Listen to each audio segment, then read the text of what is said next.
Welcome to some Final Fantasy Pixel Remaster here. Today we have a race between Hob and Lukey.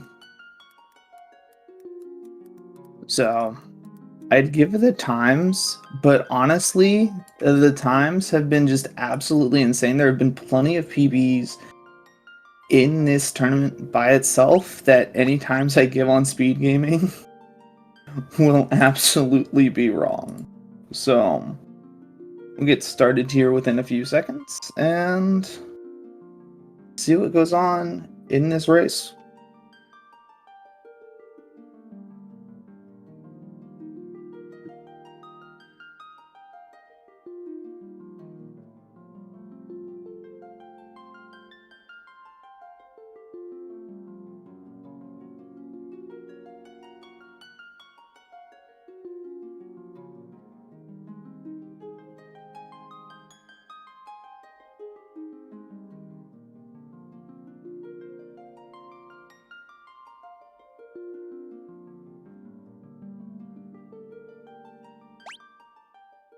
And we're off.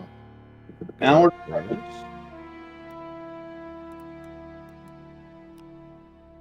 Anyway, welcome to the race. I'm LukeyPookieG. My co-host here is Captain of the Dorks. While we're sitting here waiting through this like movie-length intro cutscene, just to give a little background here, Hob is absolutely undefeated in this tournament. I guess this guy ate his Wheaties before every race. Yeah, definitely something he wasn't expecting to happen. Great to see. It's been really fun to watch. I think he has two. Yeah, he has this one and then versus Pato, because he had 3 in one day, where he just decided to like marathon it. Had the race with me earlier this week, I think like Wednesday or Thursday. So it was whew. Man's been getting W's left and right here. And Lukey also being, if I'm just taking a look at the entry list here, he's he only has 1 win right now, but he's gone against, well, he has 2 wins because I did face him as well, but the 3 losses he has are also against very good runners. So like he's definitely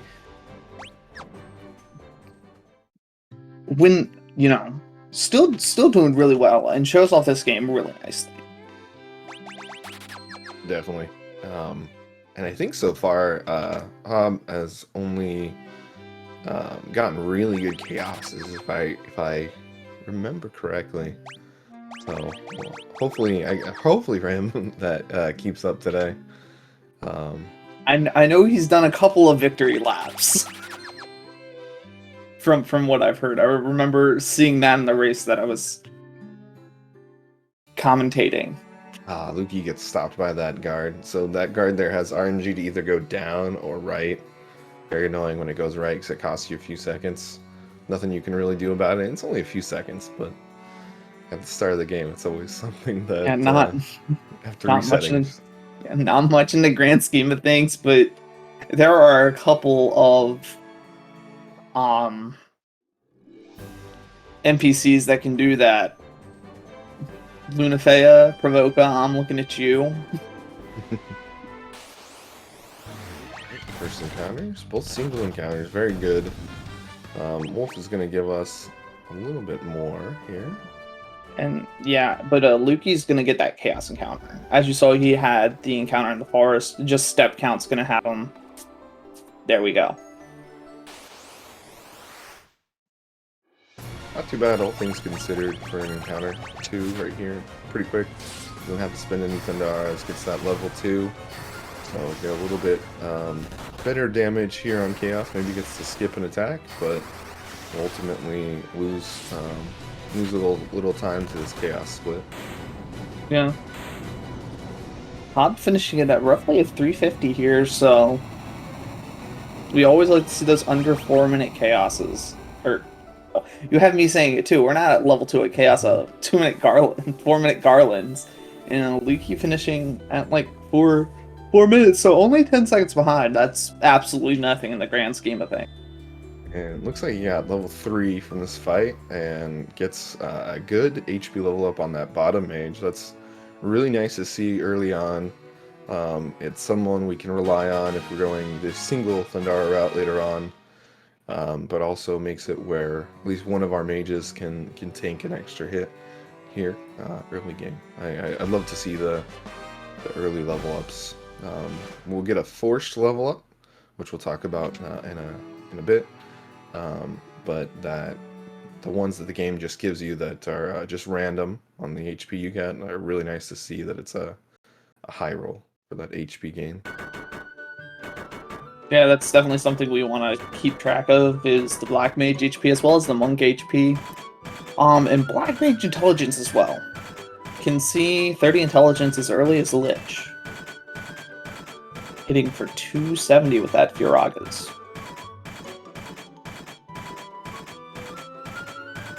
But now we're building the bridge. Which I'm still convinced that these builders are like the best magic users in all of the world, because they're just building the bridge from one side.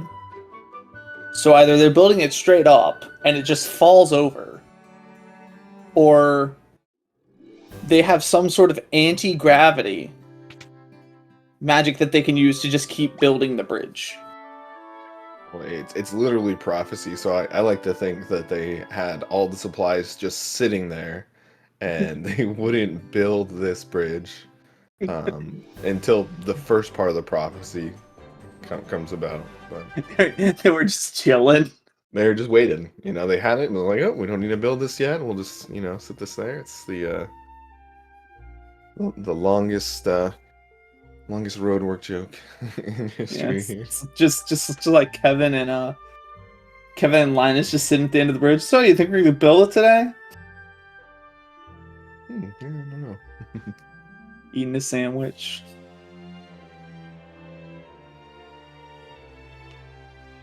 So every Pixel Remaster has a few scenes that just auto scroll. You don't need to press anything through them. This is our one here for Final Fantasy 1. We'll have one more long scene that's kind of break-worthy. If you can, you know, if you need to do something really quick, you can run to do it. But after that, there's no real runs or no real breaks to this run. It's a 2-hour run. It's not terribly bad, but it makes it very action-packed, very input-heavy. Yeah, I mean, you're sitting down for a movie when you do this run, so it's not terrible. Like, people can sit down for movies, but it is definitely like it can be draining. Especially when you do runs back to back to back.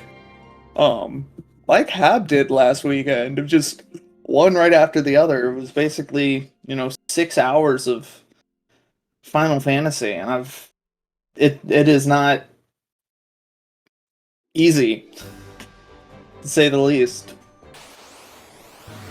First encounter, 4 goblins, really easy, really nice for not using those thunder charges. So for the walk to Provoca, which we're doing now, we have a kind of a quicker action we can take and choose to not use the in Provoca. Pretty much only lines up if we don't have to use our thunders, which Hob now has to use for this ogre, which is a really great encounter to see. I would always trade the no in for this ogre kill. Yeah, as you can see, it had 196 EXP and 196 skill, so it's just an easy way to just keep track of like ogres 1 EXP for 1 gil, and then both running into 2 crazy horses here. Not a bad encounter as well, since we can just clear it relatively easily. Yep, and it looks like Pookie got that extra health on the bottom mage came in clutch there. down to 19 health. Really helped out to have that extra. Yep, and we have Hob picking up the early tempers, which has been a tournament favorite route here. Yeah, a route that has only really become popular lately. The last world record push before that, it was usually gotten later on, but definitely something that's become a route favorite as of late. I mean, being able to just pick that up early, kind of buff your Monk and Warrior for the pirate fight as we see on Hab's screen, as well as Astos fight, and a couple of sea encounters if you want to, just allowing you to do a little bit of extra with your spell slots before kind of setting up at an inn if you want. So Definitely. Really want to point out I already have 70 health on the mages for Hob. Lukey has 170, so some good HP we're seeing early. Nice to see those 70s early before March Caves start. But we're gonna need all the HP we can get there. Definitely. Going back to tempers, very nice to see early, as Rokubi was saying. Astos, we can see it for the Buccaneers on the Sea. We can use it for. We can use it for pretty much anything else we want to see here, as it is a level 2 spell. So we don't have anything else in that spell slot. And in this version, your MP is literally 1-to-1 for spells. So not having any other spells in that slot, we essentially just get these free temper spells we can use whenever we want. But speaking of the Buccaneers, Hob running into some of those as well. Yeah, So 3-pack is really nice to see. I would prefer the 5-pack. 3-pack is going to be faster to clear, but you're not going to net nearly as much gil. It becomes almost an encounter that's kind of mid-range, such as the one we're seeing on Hub's screen right now. That Buccaneer fight's going to be a little less for gil, but still a nice one to see. Very quick clear.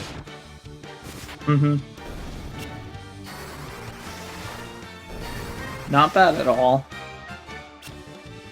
So And, this section of the run is the most gil heavy. So the encounters you get here on the sea is going to dictate whether you need to keep grinding, depending on what you want your setup to go to Marsh Cave is, or if it's just going to let you go really quickly. What we're hoping to see is just nothing but 5-encounter Buccaneer fights. Less sharks, like we're seeing on Lukey's screen right now, because they can hit pretty hard.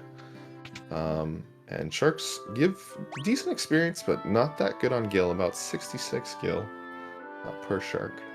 That, and they hit like a truck right now. You know, a couple of bad attacks and your black mages can go down.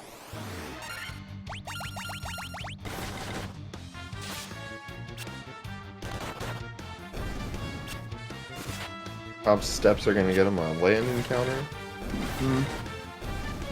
Not hoping to see that. Hoping to see that encounter on the sea. But there's just a little bit extra gil.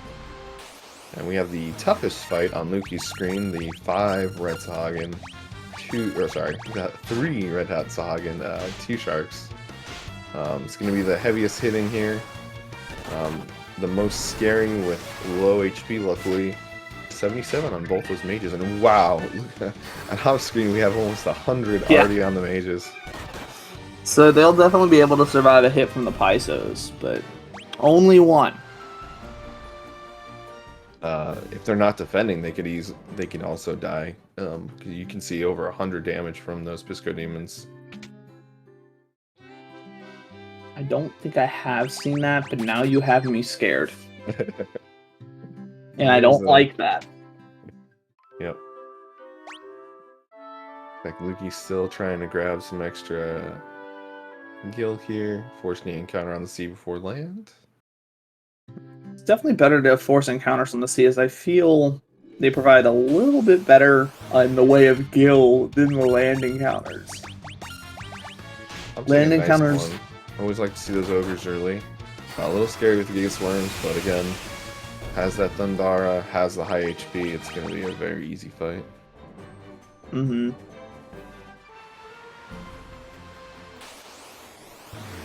Already 121 on the third mage. I think it's got nothing but good level ups. Maybe he had a 1 to 2 HP, but the rest have all been 20s. Wow, that's...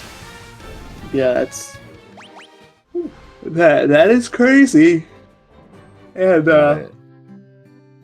there is a chance for the Black Mage HP to actually stay above the Monk HP. Lukey Scream, we got the most lucrative fight we can take. Is a 2 Ogre, 1 Ogre Chief fight. Gives close to 700 gil and experience. Really nice to see for both. Just much better than the Buccaneer fight. A little bit faster too.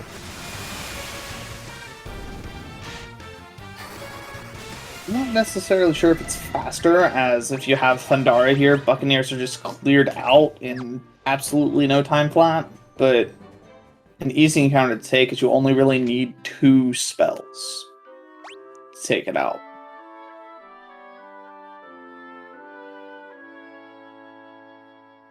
But it both seeming to go for that extra grind and more or less neck and neck.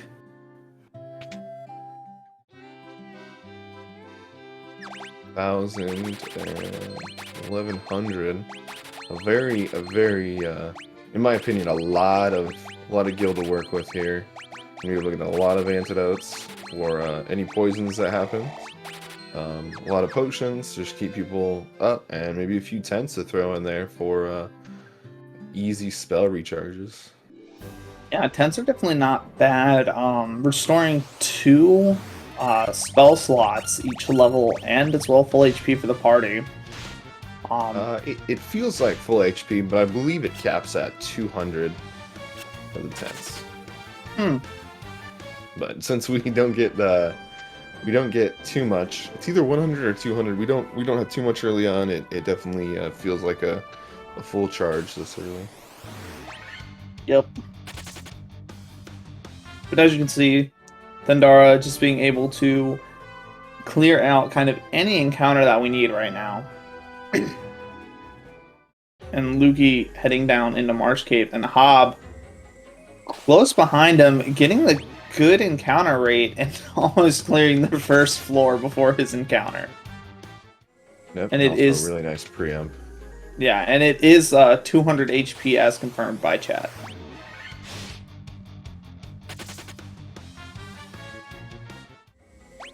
So speaking of HP here, up to 140 on that mage.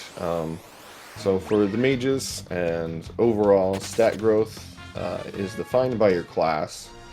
So you have some dedicated levels where you will get, say, a good HP, a good intellect point where you can rely on those.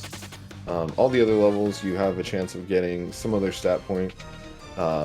You're always going to get at least 1 HP for every level on all classes. But you do have the chance to get 2 HP here, or a few rolls of 20 for the black mages, which we really want to see those 20s. We really want to get the HP up early, so they have a less chance of dying.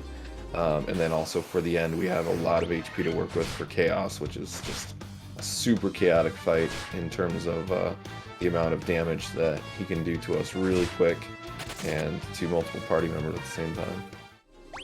Yeah, we'll have some things to help us out there, but even with that, it can feel like it is still a chaotic time to get through. I'm getting a preemptive, which is the best for these Pisco demons. What that allows us to do is a free turn without them attacking.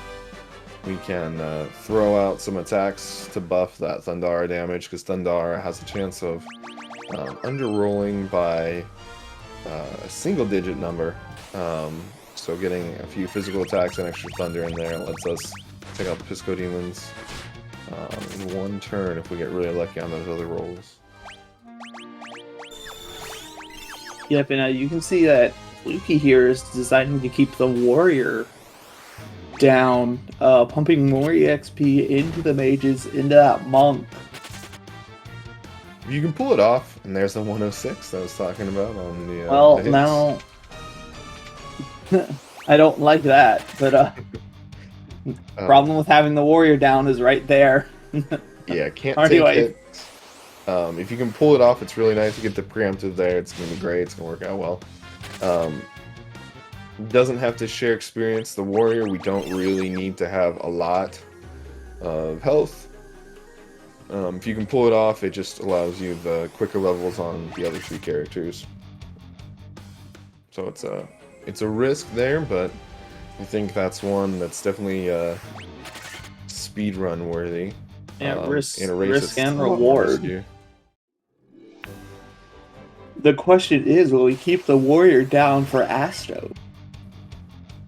It's a strat that I've seen. Astos gives out a fair bit of experience as well, not having to share it with the warrior, who we're not going to use anyways. Early on makes it just a little bit better before we have to give him experience for the rest of the game, as he will stay petrified, targetable, but still taking a chunk of that experience every fight. Enough.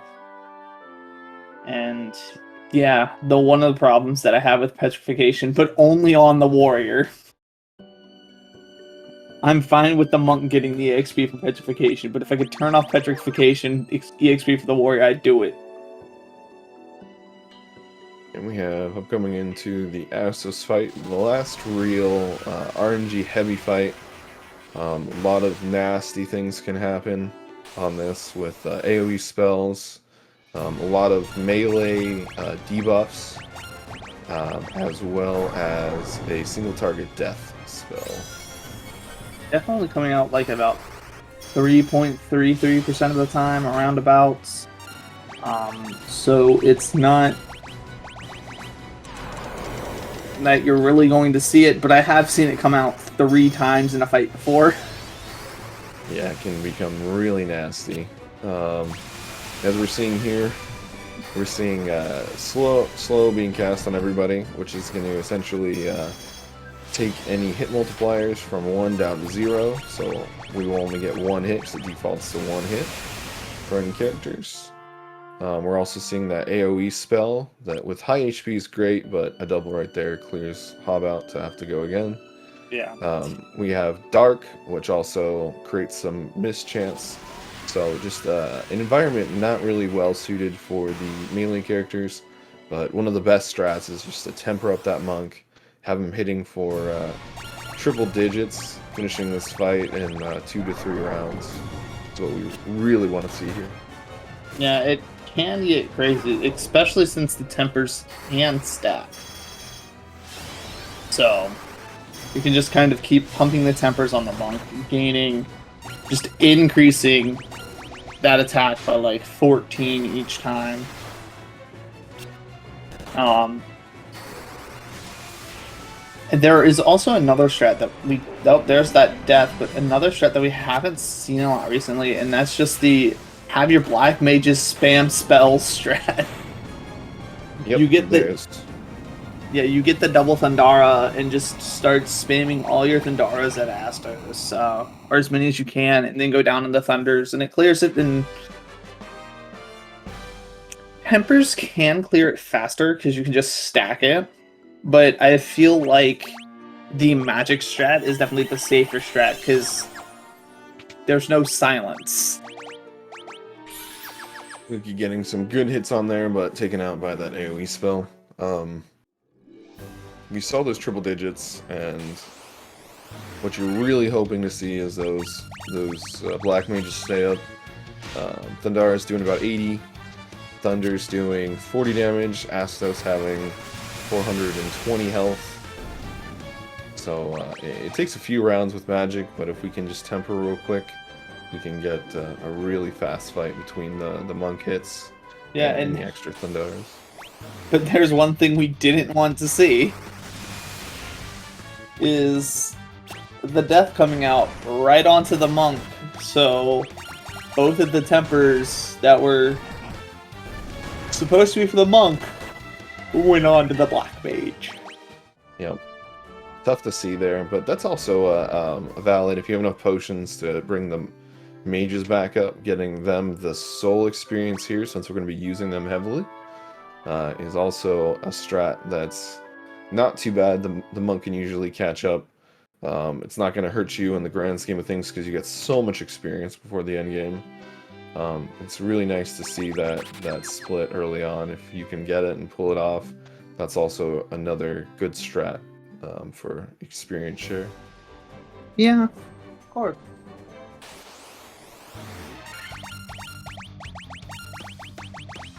Getting that dark on that monk, so he has a chance to miss here.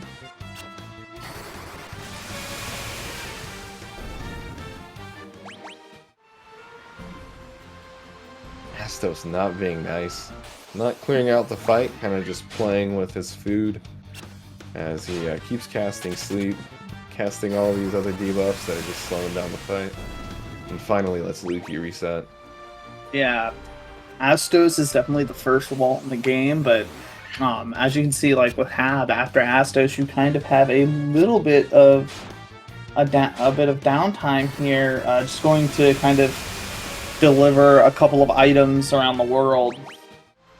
So you can use that time to kind of mentally reset after just having like a bad Astos or a bad Marsh Cave. And then kind of prepare yourself for the next wall of the run coming up, which would be Lich 1.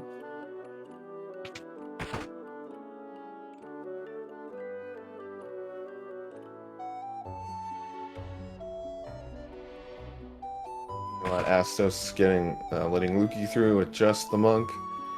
Not the best to see, but not the worst on there. Really hoping to see the black mages get it, but without the warrior, it's gonna supply a good chunk of experience early on for that monk. Yeah. It's weird because I've had, I was talking with Leggy earlier in another one of these races, and when I was talking with her, there was, kind of a debate about what you care about more. Do you care about your XP on your monk or your XP on your black mages? And I like the XP on my monk as well, because just the monk's going to be able to carry you late game, and so the more XP I can put onto the monk in the early game, as much as, it's easier to level up, it allows that, to get him just a little bit beefier, a little bit quicker. So a black mage going down here and there doesn't really affect me, although I don't like seeing them both go down. And she much prefers the XP on the black mages in the early game, just because you're going to be using them a lot, and black mages are your mid game. So yeah, one reason the monk being up here is great because he can tank some big hits. Looks to just not be kind for these flea attempts here, because you only get one flea check per round, and that monk just not having good luck. yeah, definitely not something like no one wants to see just that one flea check. You'd rather have, your optimum choice is 4. But having the warrior, you want as many flea checks as you can get. Lukey getting back to Elfheim here. It's going to be able to grab that second Thundara, get up everyone else. It's going to be a lot smoother for him. It's going to smooth out for him. Hopefully he can make up some time here on the sea. Just casting Thundaras. It's pretty much a cakewalk here to Earth Cave. Don't have to worry about much. Thundara is going to do the work for you for these encounters.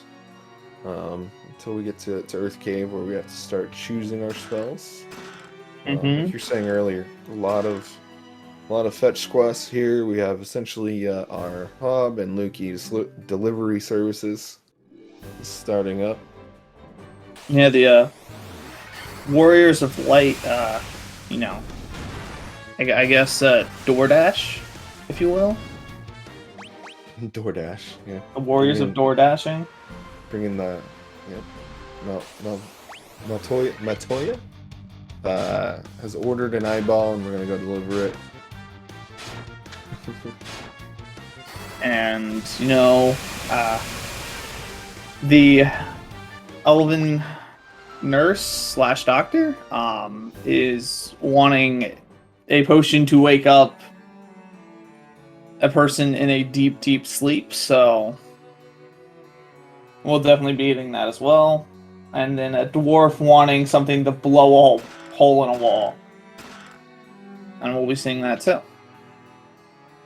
It sounds very simple when you say it like that. Yeah, just need an eyeball, need some weird drink from a convenience store, and just a little bit of some boom to I need a pop open a few boomstick. rocks. Yeah, boomstick.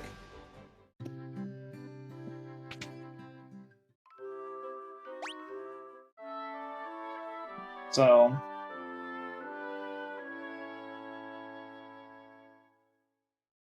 but yeah, Lukey probably taking this time to just kind of mentally reset. Astos can be a heavy reset point, and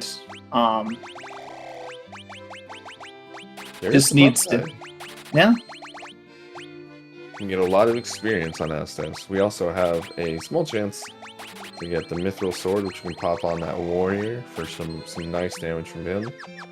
So he does have a silver lining, but overall Astos is a big threshold for a speed run. The amount of resets and the amount of time to reset can definitely hold you up a little bit. Yeah, but to answer Kraken's question in chat, Hob is in the lead on his way to, excuse me, on his way to the Duergar Cave, the Dwarf Cave, and Lukey just turning in the Crystal Eye to Montoya is a little behind, not terribly behind though. Here with the oh my gosh, 167 on that mage before even touching the Dwarf Cave. I fear with that high HP, we're going to see Hob just pull away here, or at least keep that lead for quite a bit. But there's still plenty of chance for Lukey to catch up, but with the early HPs from Hob, I think it's going to be very tight on the catch-up. Lukey has a lot of work cut out for him here. I mean, we still have quite a few walls in this room. Lich, Tiamat, any of the four, and then anything in the casino itself. So, Lukey definitely not out of this game. Definitely not out of this game. Just, I would say, an uphill battle, but I think as a runner, he's really... Both runners have really grown throughout this this tournament. I know both of them have PB'd so far. Yep. So I think overall it's anyone's game. It comes down to chaos in the end. A lot of these races we've seen chaos hold up for a couple turns, and some where chaos gives the first turn. So we have a few minutes differential at the end. Could be somewhere between 2 to 5 minutes on average here, with some good chaoses we could see at the end. So there's a lot of room for some changes here in leader. Oh, in a weird wall talking about those, if we happen to get it, it seems to be extinct. That is... I'll say it. Fine, I won't say it. I'm not Go gonna say it, but honestly, birds, the cockatrices, can be a huge time sink. If you've seen any of my last couple races, the first thing I'm always saying is, why are the birds extinct? There's this superstition me and some other speedrunners have kind of got into, where if you talk about something, then if it's a rare encounter you don't see a lot, it's something that just starts to happen to you. So thank you for that. I will now expect my cockatrices to never show up anymore. Oh, jeez. Wait. I was talking about them. So wouldn't that mean that I'm the one that doesn't get the birds? Sure, but now I know that the cockatrices have a chance of just not showing up at all. So now that's gonna happen to me. Well, we'll just do it, just don't expect them, and then they'll just be every encounter. That's how it works for me. So give a bit of reference on that. There are some games where getting encounters in certain places is uncommon. But then one racer gets it, starts talking about it, and then soon it just shows up as an encounter for everybody. Yep. But Earth Cave can hold one of those encounters. It's just not very kind. But unfortunately, one we have to take. We have to take it, and it's the encounter isn't a bad encounter. It's just bad because it can be difficult to run into. So,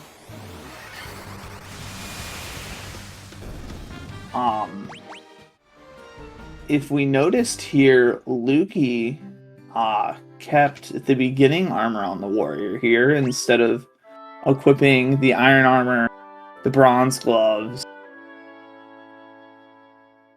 I think he's planning on just not using that at all, taking the extra gil early for those items.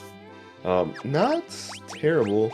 You have a few opportunities to use the warrior, but the faster strats, you don't do anything with the warrior at all. We just cast spells. So if you have those ethers to spend, you have those spell slots. Definitely faster just to be casting those spells, because everything in Earth Cave should be able to be cleared with 2 AoE spells if you're using the right spell. Yeah. I wonder if we saw Lukey pick up Fyra here.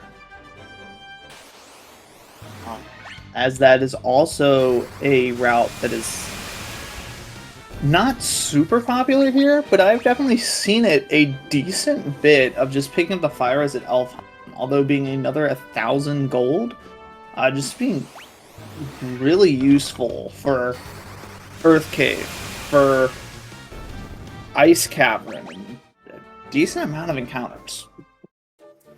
Yeah, if you don't keep the extra gil to be able to buy that silver armor, don't get enough. Usually you have at least 1,000, if not 2,000 gil left over when you reach Melman, so it's not a bad strategy.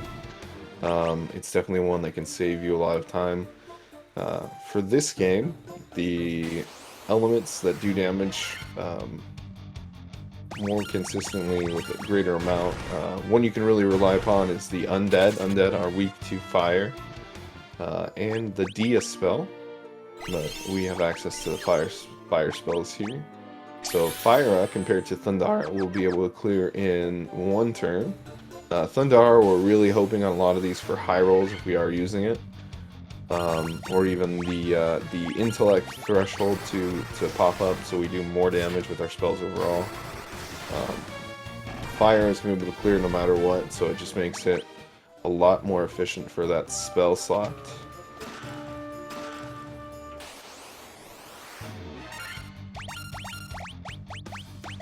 And here we see Hub did not pick up Fireless. No, it's a choice, because that's, if you pick up 2 of that, pick up 2 Fyras, that's 2,000 gold. You're going to have to grab from somewhere up until, when you head back to Elfheim. And that's 2,000 gold you could use on more ethers, more potions, maybe a 10 or 2 if you're feeling that way. Maybe a couple of antidotes, and maybe like an extra Phoenix Down if you want to. So it's a heavy investment to get those Fires. And meanwhile, Jerkbirds. The early monk petrification, like to see it because the warrior has a higher chance. And just a nice petrification overall. Yep, not targeting those black mages. Or stoning the black mages. So, being Nice able to fight. clear those Good out. fight. You couldn't really ask for a better cockatrice encounter than the first one on the floor. So, Here, Hob having to dip into those Frogas for these red jellies. Normally, you'll be able to hit with a Fire. So one thing Fire has definitely let you do is it let you take a lot more encounters. Because instead of 2 Thundara charges, you can clear with 1. So technically, for that spell slot, we have twice as many encounters we can take quickly. I feel like that is a good makeup for Gil. And just clearing counters fast. When you get these large packs, it's definitely feels faster to just clear them instead of trying to fling if you don't get some good fleet checks early into the round. definitely. And just being an Earth Cave with a lot of things weak to fire, having Fire here is definitely a good choice. But you know, having the thunder spells and just being on the water a lot, you know, you definitely want those as well. So it all depends on the personal choice of the runner on what they want to do. So a little bit that you can decide to make the run your own. Lukey manipulating some steps here, getting the encounter early. Oh, actually might be farming for him?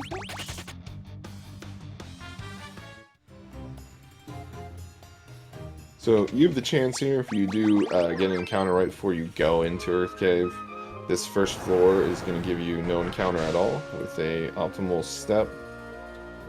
Looks like did get an encounter regardless here. But you have the chance of manipulating your steps here in Final Fantasy 1 Pix Remaster with the diagonal movement and taking encounters early before you go into an area. There's some short floors that you can end up getting no encounter if you're really lucky with how your threat increases. Your next step could be an encounter, and if you take a stairs or go into a city, then that essentially clears out that encounter like you took it and resets that encounter threat.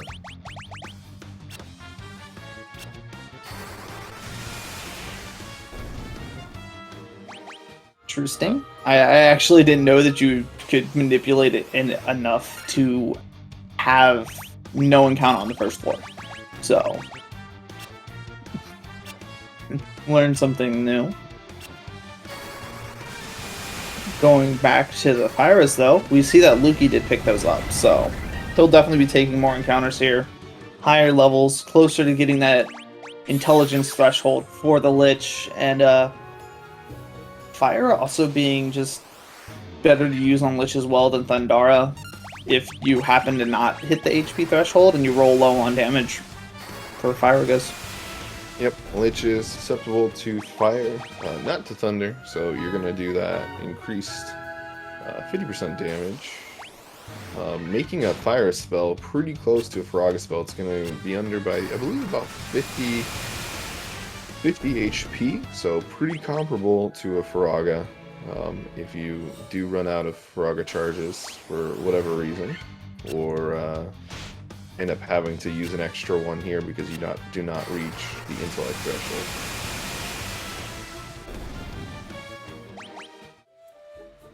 Definitely had it to where it does matter. So yeah, another option you have is if you do not have the Firaga charge or you want to save it, you have the option of using it on that vampire. You can do a split Firaga fire there. which So should a lot also of be different options. yeah. Which should be more than enough to take out the vampire as well.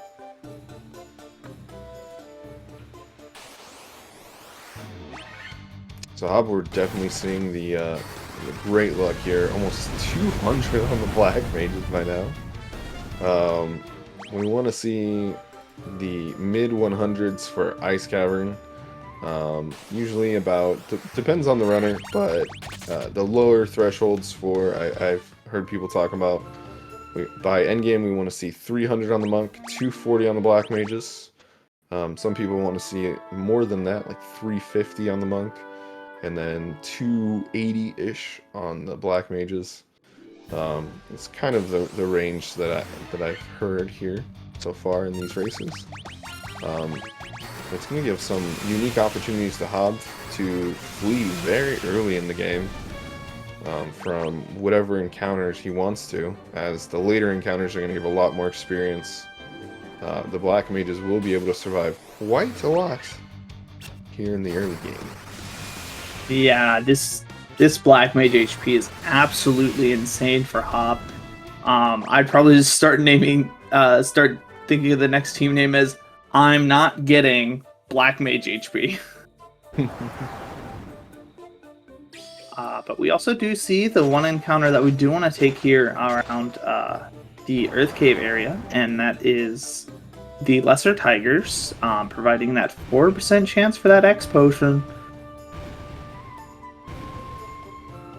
Yep, so with X Potion we can skip a trip to the Isles. Can save us up to a minute. It will, depending on how much gil we do get, if we don't take the Isles, that's at least 16k we're missing out upon. And 2 restore all HP potions, an elixir and an X Potion. So it's still definitely a trade-off in a race scenario where you're looking to get as much gil as you can to avoid a shop. And depending on how bad your chaos is, you might actually want that extra restore all compared to picking up one here at the Lesser Tigers and then just going without the 2 there. We do get a second one in Temple of Fiends. So with 1 drop and 1 from Temple of Fiends, that is 2, but sometimes you need 3. There could be fights where if you had a 4th one, that chaos could have been a lot smoother. So always a toss-up. Yep. I personally would still take those, even if I did get the X Potion. And Kibe, thank you for the subscription with Prime Gaming to SpeedGaming. Always like to see those. And question from Batty Mass Index: stat change on level up completely random?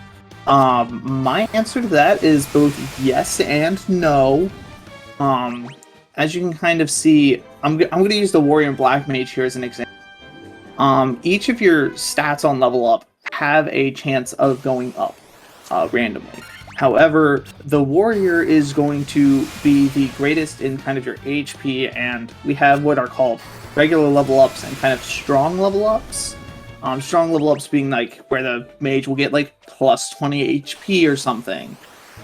Your Warrior has more of a chance of getting that strong level up in HP on regular level ups. And your Black Mage has more of a chance of getting those stronger level ups in intelligence, is what I kind of feel like goes on there. And feel free to actually correct me there, Captain, if I have said anything, slightly incorrect. Correct you, but I will add on to that. So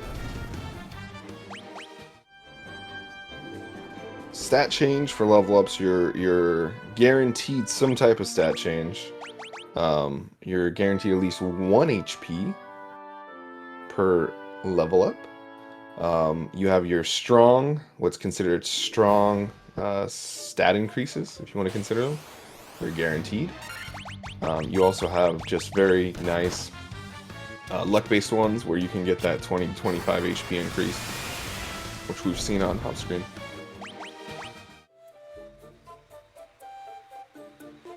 Hopefully that answers that question. Meanwhile, as we're talking about, lesser tigers and what potions we heal up, and answering that question, which is a very good question, mind you. I don't think necessarily a lot of people think of that while playing, playing the game, of just like what is, like how random is random. So is the primary attribute more usual, and getting the other stats is insane good RNG? Kind of. The black mage is kind of getting that 20 HP. We usually don't see this much, but Hob just seems to be pulling at every level, going to like at 217, like having over 200 before going to Lich. So those black mages are beefy boys. But like seeing the warrior at 500, like mid 500s, it at like level 32 isn't unheard of. So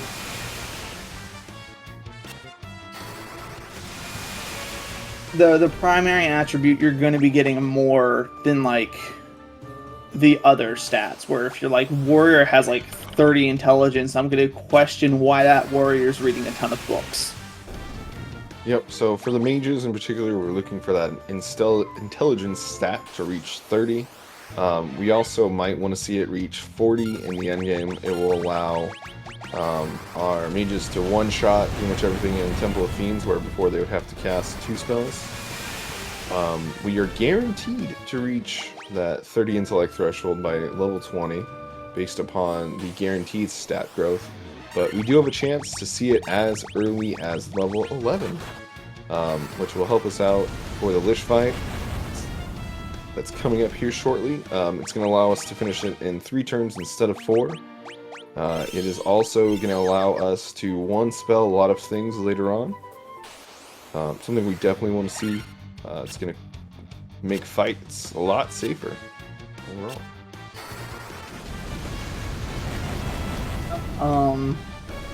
Yeah, that mage is just hitting for the normal, so his intelligence isn't off the charts. One of the things you can kind of do to gauge intelligence for your mages is casting a spell when something's weak to it. You notice how kind of it hits the red jellies, it's hitting 190, which is roughly what we want our Iragas to do here, as that would 3-turn Lich. But if it's hitting like 270, we know that that mage already has the 30 intellect.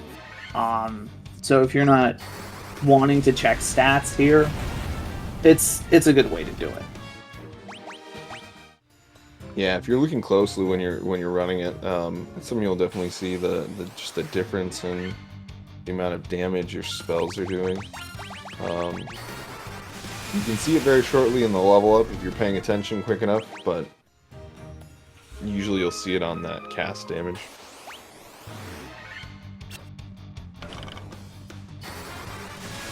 Yeah, you have to really pay attention to the level ups and kind of train your eyes to just kind of know where to look. If you don't necessarily know where, you're trying to get through that level up screen as fast as possible. I want to talk a little bit about the downside to getting these good HP ups. It does give Hob the opportunity to flee a lot of encounters, but at a lower level, we're going to see a lower stats on the intellect for the mages, lower stamina and agility on the monk. So it is going to hinder the magic damage from these mages a little bit, as well as might even cause us to have to under damage on the monk, in a very, very rare occurrence that would be. Very much so. We'll definitely check at Lich here, since Hob is on that Lich floor. One of the things that I've noticed is if you hit like 190, a 180, and then hit a 190 again, you're most likely going to have to go into the 4th round of Lich here, so we'll see exactly kind of what the damage numbers are on Lich. We know that he was kind of hitting 190 for the weakness, high 190s, seeing that 196 there, but it being a roll is something that we do want to be careful of. Yep, level 16 on those mages. So it's possible they can have 35 intellect. It's also possible we can be sitting at 2728? Roughly, 28. maybe a little bit less. But hitting both 190s here. There's that 181. That's something we don't like to see here. And that's going to be a 4th round lich. Just hands down, you're seeing 2 180s, you're going into the 4th round. So be ready to cast that Thundara. and he knows it. But lich being very nice to Hob here. 54 lich, very, very nice for a race scenario. That was like the nicest lich I've ever seen. He was just like, "Oh, you want to get to this crystal? Go ahead, be my guest. I'm just gonna like stand here menacingly."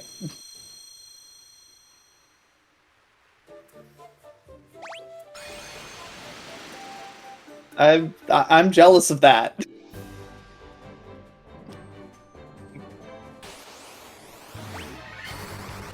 There's plenty of opportunities for bad fights, even with good HP. Tiamat 1 has a chance to troll if you're looking to get revenge here. Rokubi, you still have some opportunities.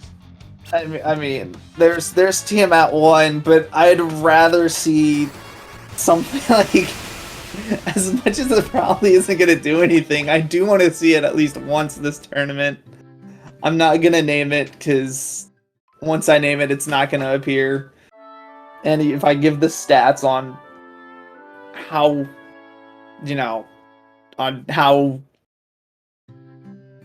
on each encounter, how much it can show up, it's gonna have a 0% chance. So I'm just not gonna say anything, and we'll see if it decides to appear.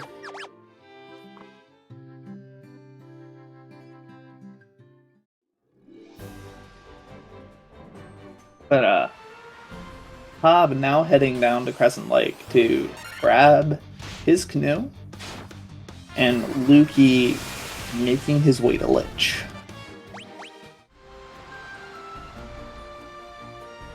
Kind of in another one of those lull points where you can kind of reset your mentality. Sit back ever so slightly for a bit until you get to Tiamat. Kind of whatever you want to do here. As you're going on a couple of explorations into Ice Cave, an exploration into Waterfall Cave. And facing Kraken, and Kraken just isn't that difficult of a boss once we get to him. Just doing some quick math. Between both groups, we have 36 matches. So 72 chances to see Warmech. Most of those gone, because we have quite a bit of our matches already taken up. You said its name. It's not going to appear. It's not going to appear anymore. Yeah. Well, personally, from my point of view, I'm hoping not to see it for this race. It's not too big of a deal if you do wipe or you're able to flee. It's not going to hinder a race scenario too much. But it's always nice to see. It's nice to see that very rare chance at a loot drop or a Warmech encounter. Yeah. I mean, we've technically seen it, but not in the tournament. We've seen it in the hype race for the tournament. So we're not. It is there, but it does not want to show up. It's sleeping. It's deactivated. So we're seeing Hub do the Crescent Lake buy. The next most important one for Gil after this, it becomes a little looser on what you can do. But for the most part, what we're hoping to see here is 26,000 to buy those 2 Thundagas. I think he has 29, so he's going to do a little bit lighter of a shop. Buy the Thundagas. That's our last major spell buy. Later on, we do have the Blizzagas, but depending on your decision, you can buy 1. You can buy 2. Yeah, Blizzaga not coming in the most handy of spells. You are able to clear out a couple of encounters, use it on Merilith because it hits a little bit harder than Thundaga. But overall, you're not really using Blizzaga outside of maybe the water elementals. Yeah, water elementals, chimeras. But meanwhile, Lukey is on to Lich fight. Definitely a tale of 2 cities here. Lich gatekeeping. We just saw that AoE for the clear. I think an early mage death. Yeah, I saw one of his Lich encounters, cast Thundaga, hit the mage, and the mage went down. Kind of seeing why the lower HP isn't necessarily the best, and why Hobb's HP, like already 243 on one mage, and by the end of it, like 250 is like, I think the minimum that we want to see for like chaos. So, yep, you know, very low level though. I think we're level 18 here, if I saw correctly, maybe 17. Very low level on everybody, so we're seeing low stats. Not what we would hope to see at this HP. We're hoping to see usually around level 26, 27 is the lowest we're usually wanting to be.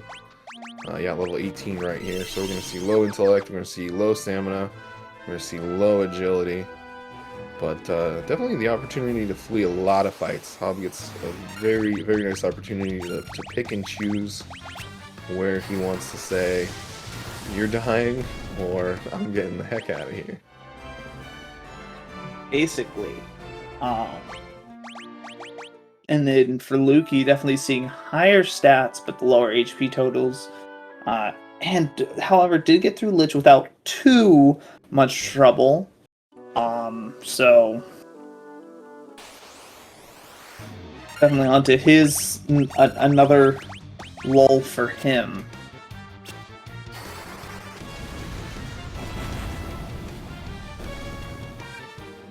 And then Hob is now in Ice Cave. Ice Cave providing a couple of scary encounters here. One of these being the White Dragons, because those ice storms can hit like a truck. But not the as scary though. With 240, you're gonna survive both those ice storms very, very reliably. Yeah.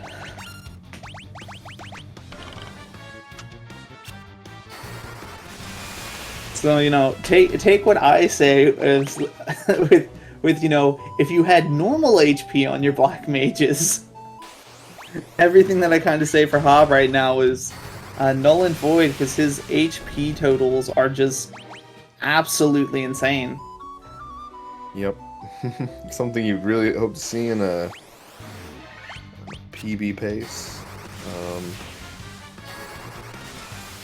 Kinda, to be honest, a little bit jealous. A little bit jealous.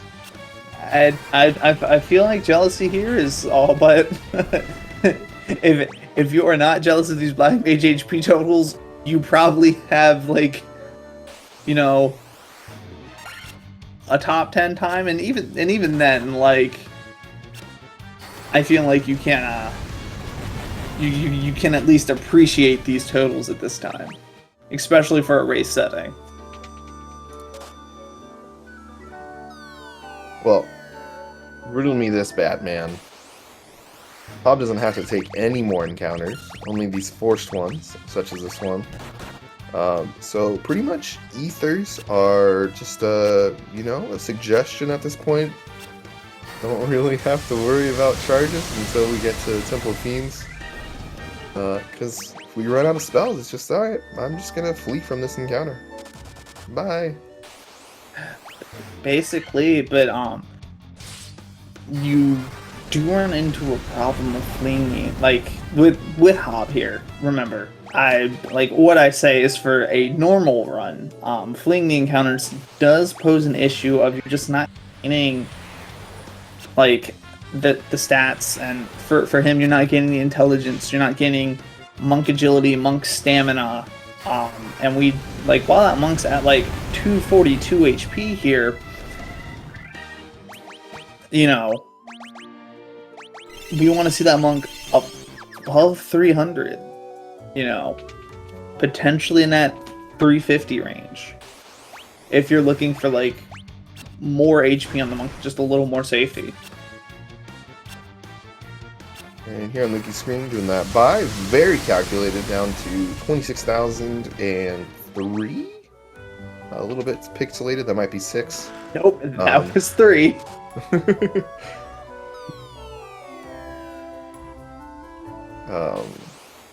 Yeah, this is one of your second tight on Gil. After this, you're pretty much set. It will dictate the route a little bit, but this is that last point where if you don't have the Gil, it's going to be really bad for you. Looks like now we have the Levy Stone on Hub screen. We have Lukey heading out to get that Levy Stone to grab that airship. Still a pretty close game. A lot can still happen to Hub, even with the high HPs. But you can kind of just see he sits there, presses fire go with one mage, defend with the other, so there's going to be no mages dying here. And I think he's pretty close, if not at that 30 intellect on that first black mage there. We did see hitting for 262. So if it's not 30 intellect, it is gosh darn close to 30 intellect. And that's level 20. That's the your guaranteed 30 intellect. Well, I stand corrected after that encounter. With that, we do, if the monk was able to get to level 20 as well, that is a strength and luck increase.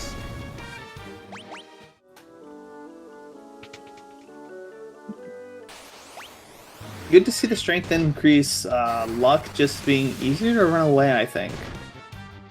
If I'm remembering how the stats are supposed to work.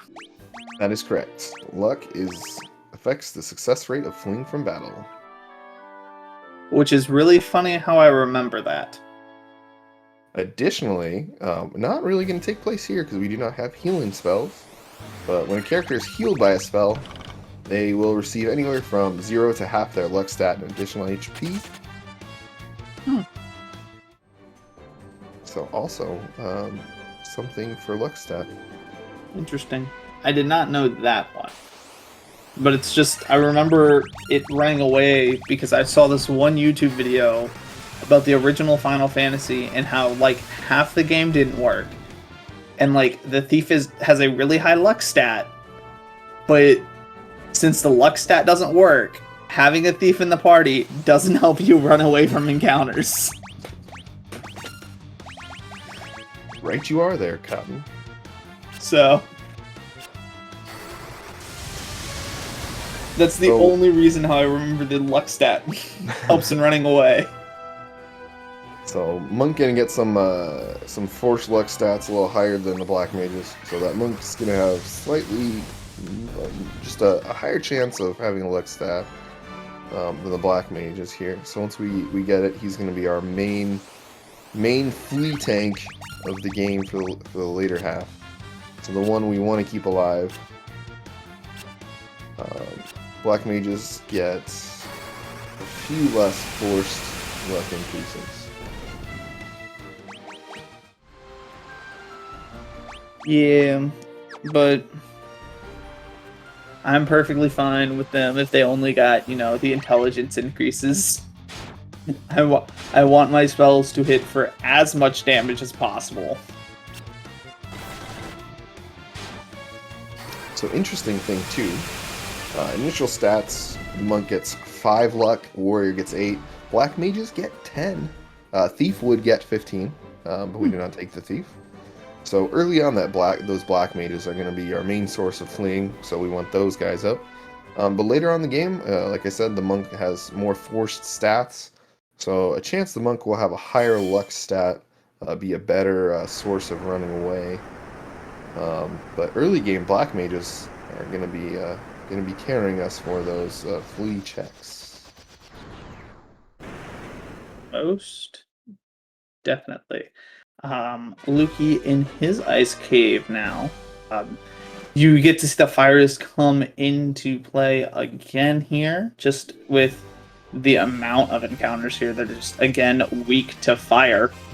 And Hab picking up his airship, going to Elfheim, going to do the last bit of spell shopping and maybe stop by those dragon caverns to pick up those extra healing items, as well as Gil.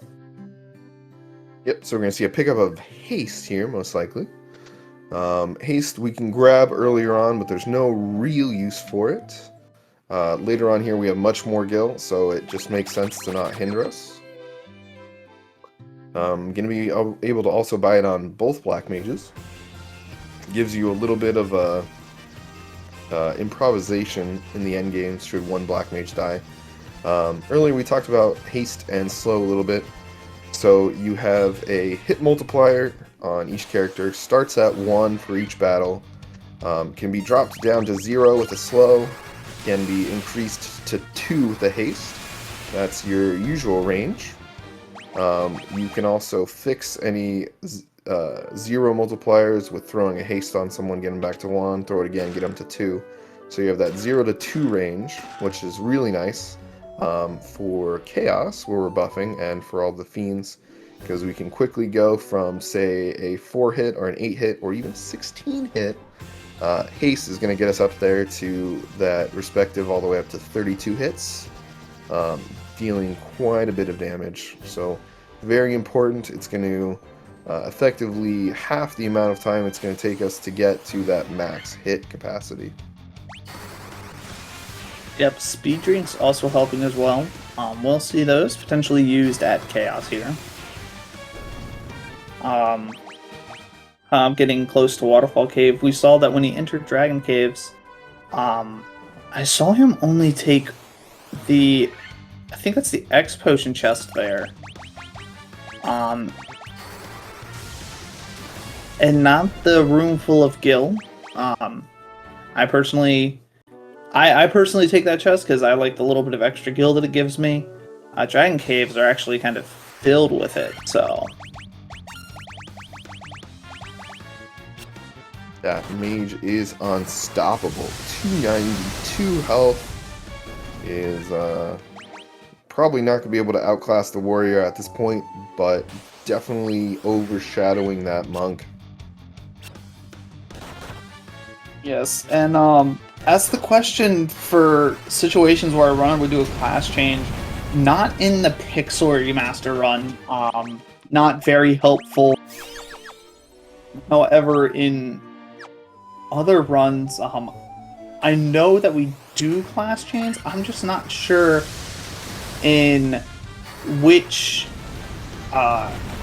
version of FF1 we do class changes in, as I only run Pixel Remaster, so... Yep, we're not going to see a class change here. No need for it. We don't want to spend the extra minutes because we do have to go to the trials.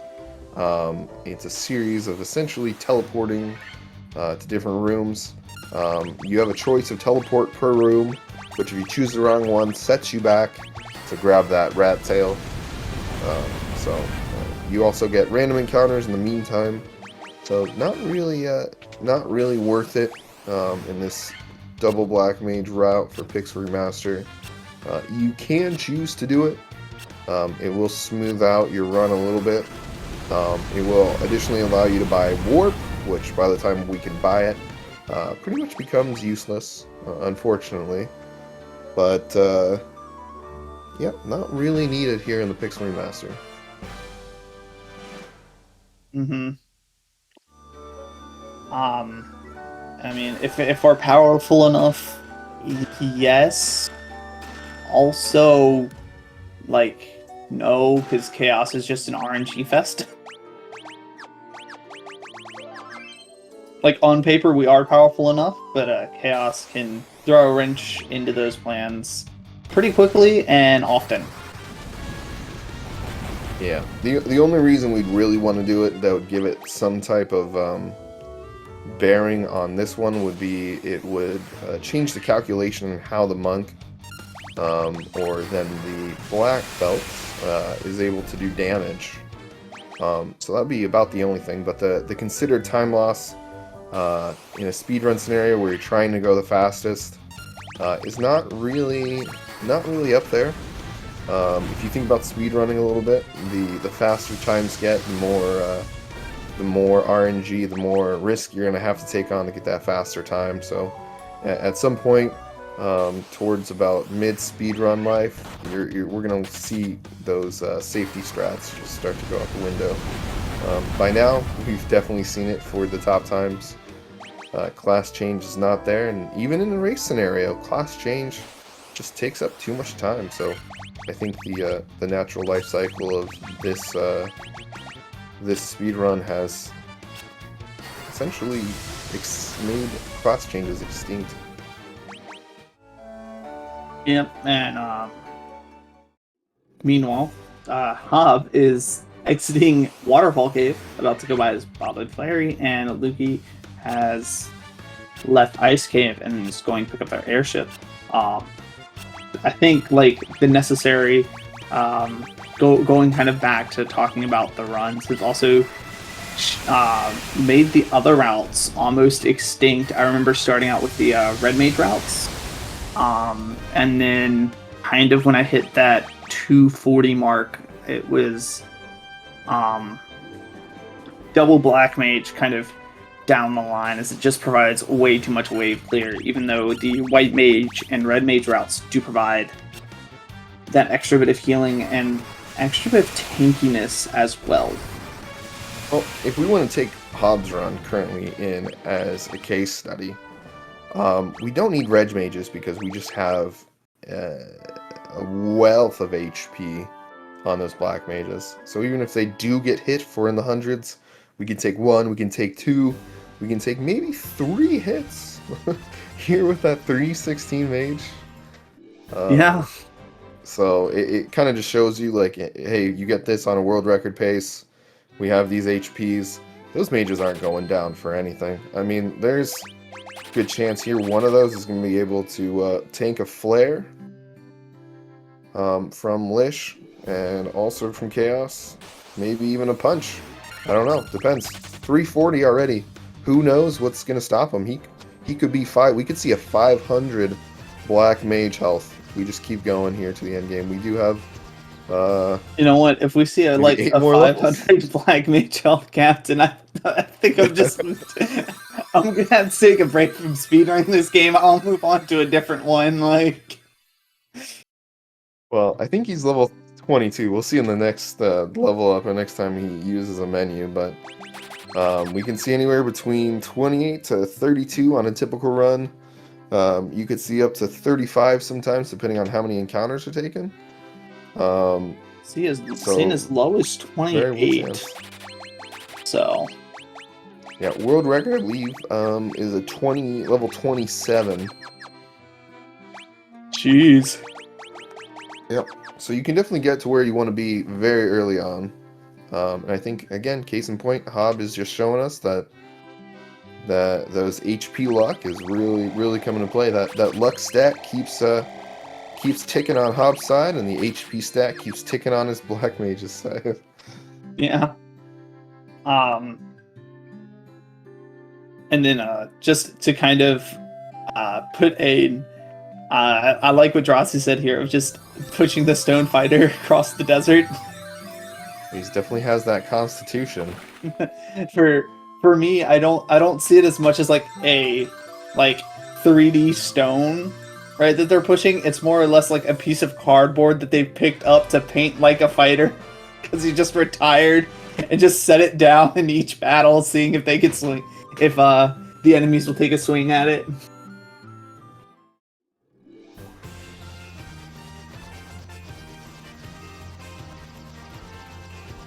Yeah, definitely. We're seeing a cardboard cutout for Fighter. Essentially, he just left. He's, you know, they didn't have enough budget for him to be in the rest of this run. And we have one of those, the fake dolls for the monk, where essentially it's just a stand-in so that, you know, he can call in sick, pretend to still be there until the end game. He's there. He's sitting with the fighter. They're sipping daiquiris, watching TV. Yeah, we just got a Ferris Bueller kind of setup here with our two petrified characters. You know, still getting their paychecks of experience, but you know, just sipping back daiquiris in the desert at this point. You know. Yep. We see Hob entering Sea Shrine here. LukeyPookieG entering Waterfall Cave. So Hob has that decent lead at this point, but Tiamat 1, Chaos, an encounter that should not be named. Anything in the casino can definitely shorten that lead. But does provide a couple of extra attempts at Chaos should Chaos decide to be not very friendly. And you can see it. I want to reference my my Final Fantasy Relay run. Quite a bit ahead. Chaos just gatekeeping me for 10 minutes. And it's something can happen even with 340 health. We can see just Cyclone, Tsunami, Blaze, Flare, all those nice spells. Froga, Thundaga, Lazaga, Flare, Haste and Punch. Yeah. The wrong person. Yeah, essentially, you know, even with the Black Mages up, that monk goes down, and it's either reset your buffs or reset the attempt on Chaos. So we keep talking about that Black Mage, but if that monk does not get where we want to be, it could be a set of resets here for Hob. For Chaos. Yep. But Tiamat 1 can definitely not be friendly as well, just having that large amount of spell. However, we do kind of... I know there's a few levels separating here, but I want to take a look at both Monk HPs. 272 for Lukey, and I think I saw like a 317, around like in the 300 teens for Hob here. So... Oh yeah, got a good level up. It was 280 just a second ago. Yeah, but both HPs not looking terrible here. And finally that Black Mage taking a lower HP growth. Only taking 2 HP on that one instead of a nice 20 stat. That's sad to see. I was hoping to see that 500 if we had a chance. I think it's pretty much out the window at this point. Oh no, the Black Mage got one bad HP level up. Yep, GG Hob, good run. He's just gonna Time have to reset and run it back.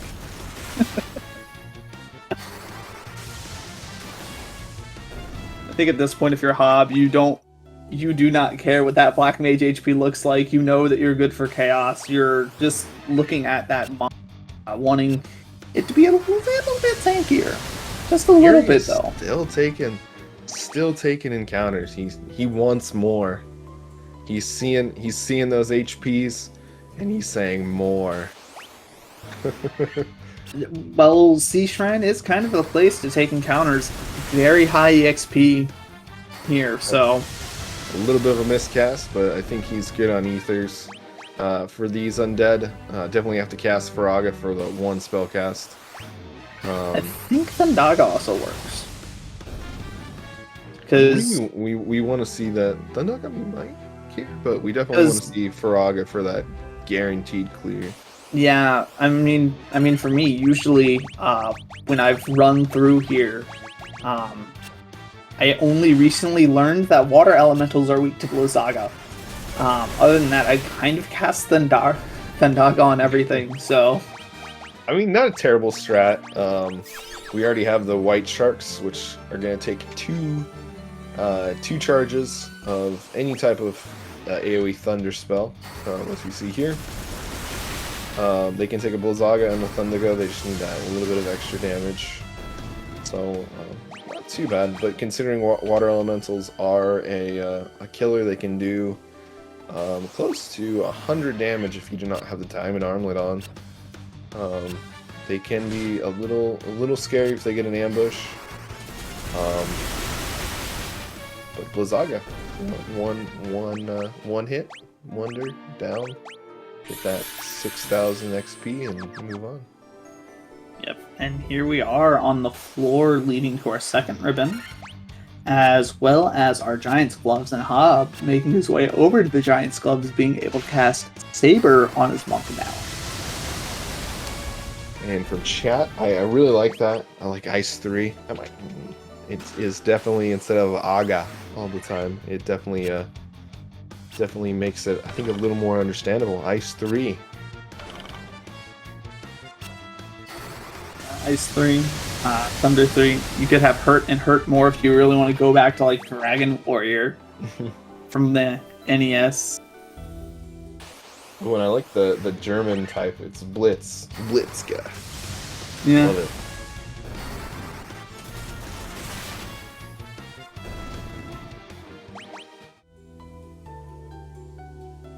So Blizzaga being our strongest spell, it's a level 7 spell.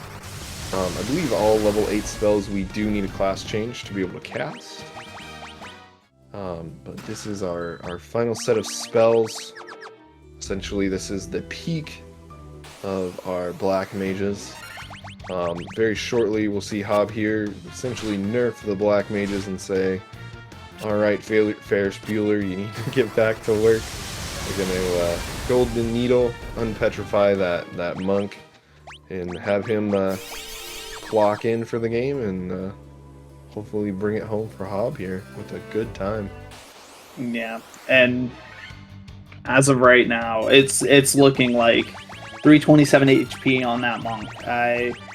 That is a very comfortable quote unquote HP to be at for Chaos. Well within the realms for fighting him. Yep, well within spec. So, meanwhile, got Lukey heading into on-rack here.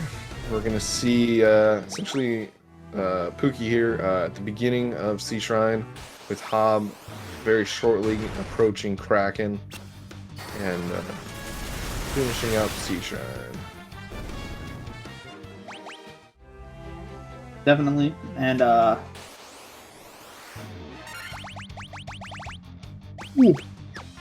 couple of things that we see here now is they finally ran out of Ice 3s and Thunder 3s for the first mage. Blitz 3s. Blitz 3s. Blitz Sorry. 3s. Blitz 3. For Hob.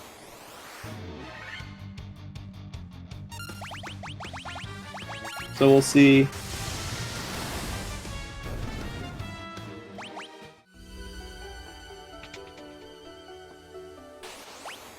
On that Kraken floor. Alright.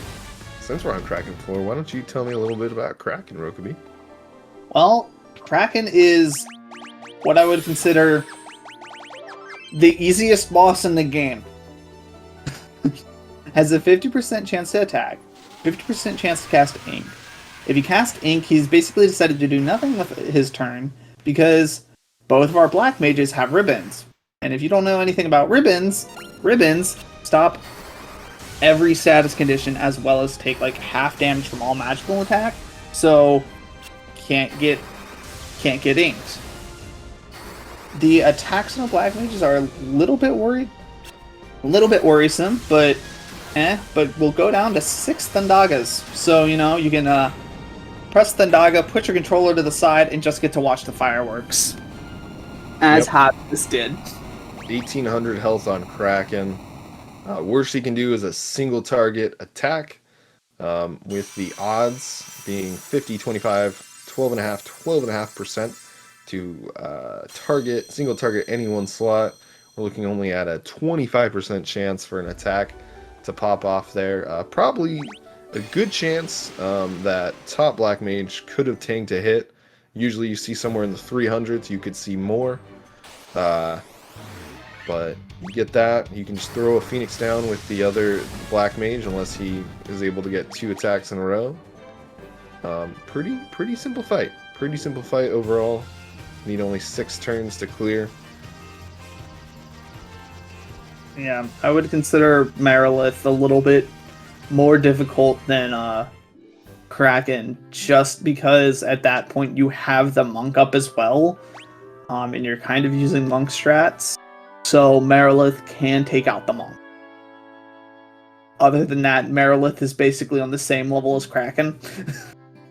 Yeah, I mean, but we do have a very nice backup for carry 1. We can cast Blizzagas essentially in the same way we did Thundagas for Kraken, taking out that fight. So if the Monk does go down, we do have a recourse, compared to Kraken, where that Monk is still petrified.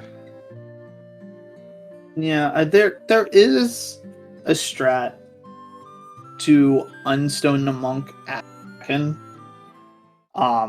That's kind of up to the runner.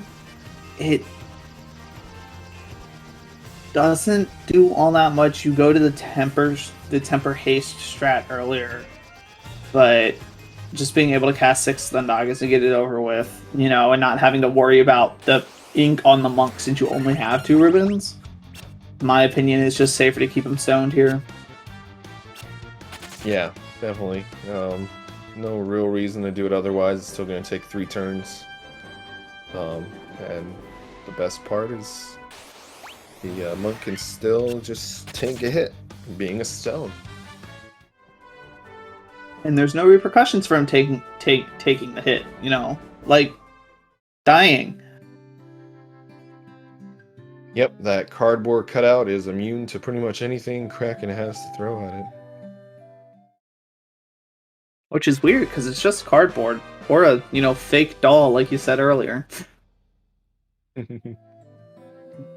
Alright, so we see how I'm here getting the chime, which is essentially the key to the castle for Mirage Tower. Mirage Tower being the old home of the Lufinians. He's going to be able to go Mirage Tower, use the Warp Cube from Waterfall Cave to pop on up to Flying Fortress, and fight Tiamat. Yep. We can kind of see the kind of like little bit of that lull just getting prepared for Tiamat now. And you know, originally like I knew the chime allowed you to get in there, but if you forget it, the chime actually gets you into the tower. So if you don't have the chime, you can't enter the tower. Fun fact. Yep, haven't seen anybody skip going to grab the chime. I have before seen people not translate the slab. So you get to Lufinia, then they're just talking gibberish. Have to go all the way back down to Melland. By then, you've already sunk in 4 to 6 encounters on the walk to Lufinia, which is unfortunate, but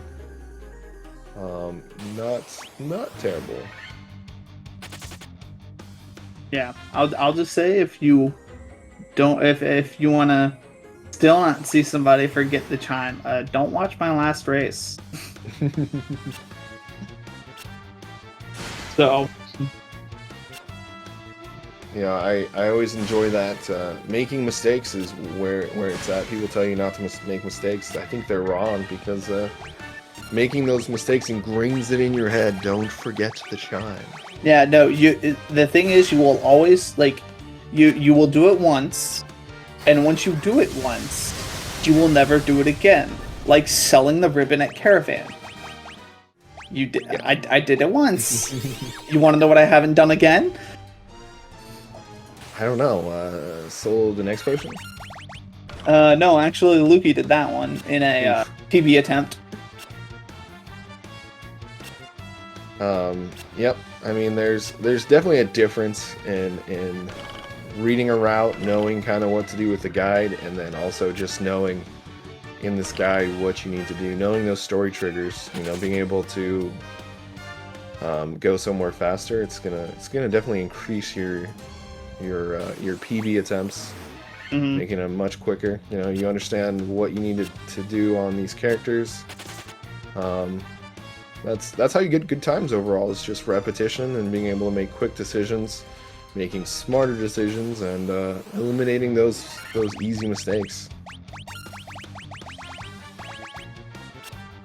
Yeah, most definitely. And you know, once you do make that mistake, like you said, it is ingrained in your head not to do that again. And even just kind of watching a race, you just learn, okay, I can't do that, or I can get away with, you know, not buying hastes when I have my airship, as long as I decide to go back after Kraken, go to Elfheim, buy haste, and then I can go, as this is a route that we're probably not going to see this race, go to Marilith, because Elfheim is right next door to Marilith Carry 1. So you can go there and then go to Tiamat. But in order to do that, you have to remember to pick up the chime, which is, you know, how I forgot to pick up the chime.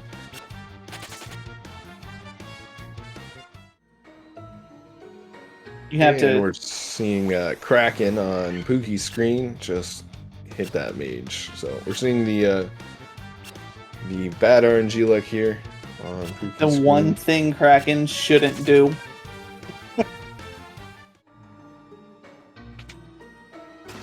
Believe it or not, on Pix Remaster, you could end up seriously hindering yourself early on. We had to buy a Bottled Fairy to trade for essentially a rebreather to be in the Sea Shrine. If you press it too quick, the game will actually allow you to buy two. You won't get two, but it will take out that extra 40,000 gil, basically guaranteeing you there you're not going to be able to buy one Blizzaga. It's going to keep you out of some, maybe a Protect Ring, maybe some items. But, yeah, you can definitely press buttons too fast in this game if you're going too quick. And end up selling a ribbon, X potion, an elixir. You can end up buying that bottled fairy we talk about. It will let you buy things that it won't give you, essentially. So, Pix Remaster, where going slow is sometimes faster. I mean, that's what the original Sonic taught you to do. If you wanted to go fast in the original Sonic game, you went slow. To a degree. It is all entirely, you know... Well, while going fast is nice, you've got to be sure to do your button presses correctly.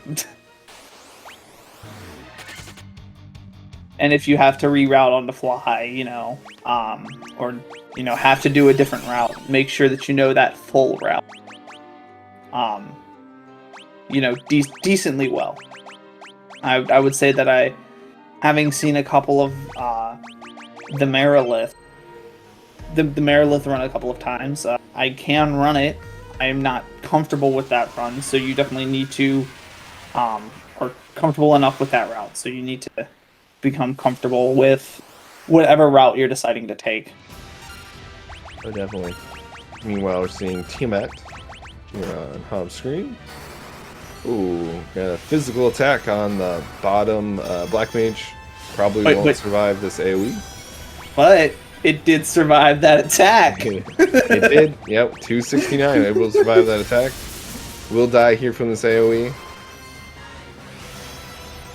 We're going to see a turn 2, -1 buff here. Another temper, going to put us in very close. If we get a bad turn order here, that monk will go down. High potion And here, there's a and bad that. turn order. Yep.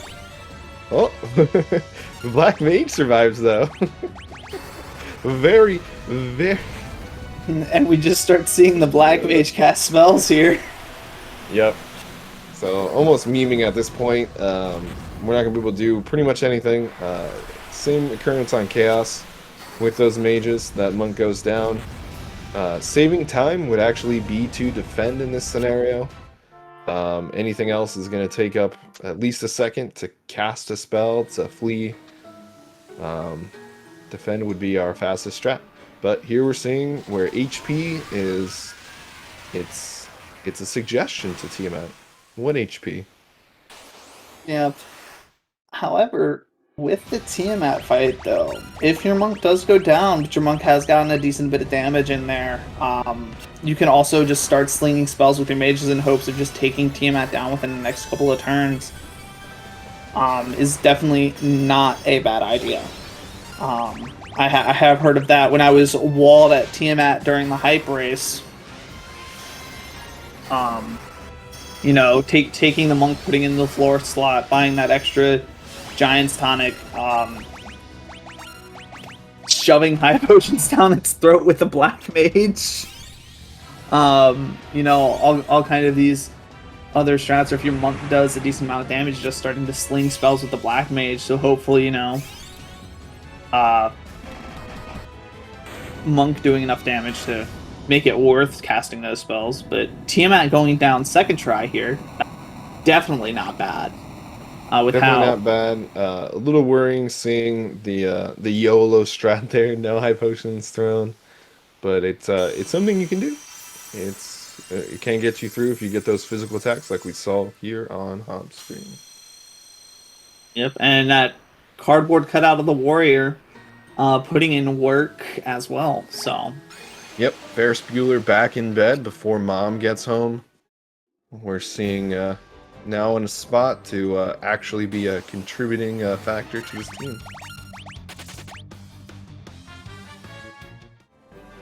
hold on, let me make sure I'm seeing that monk HP right.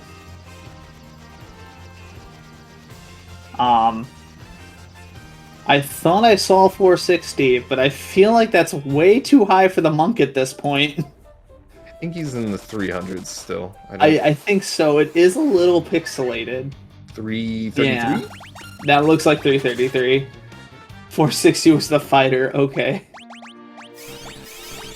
Never mind. I'm just reading the wrong character entirely.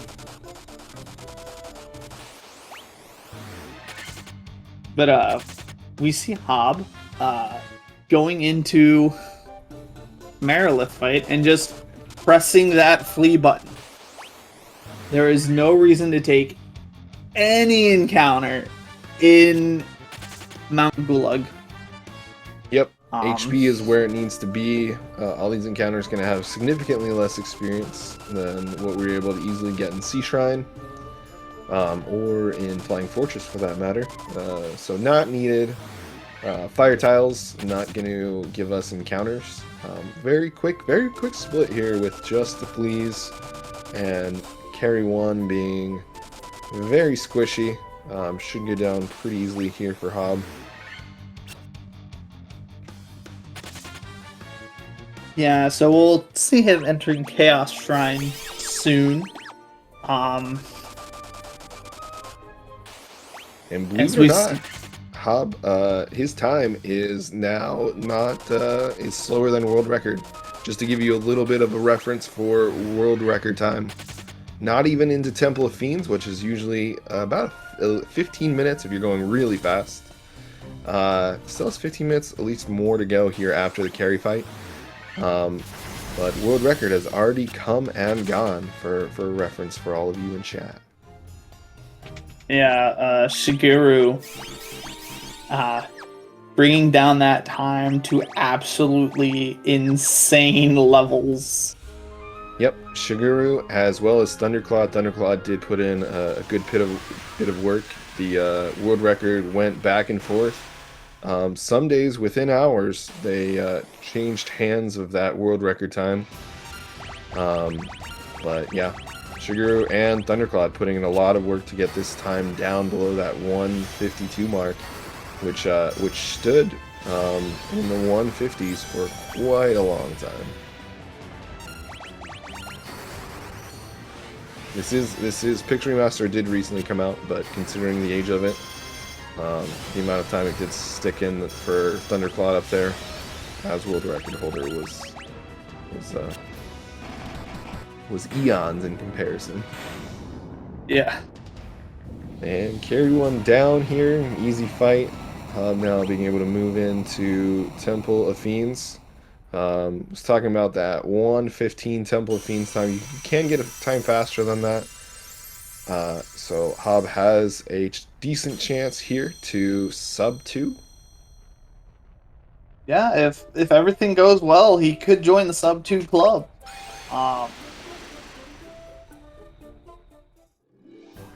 So sub 2 is kind of one of those major deals for Final Fantasy 1 Pix Remaster. You get that sub 2. Definitely a spot where some runners are like, all right, I'm done for now. We have only 2 runners officially achieving that sub 150 time, with a good chunk of runners sitting anywhere between 152 to 159 for those sub 2.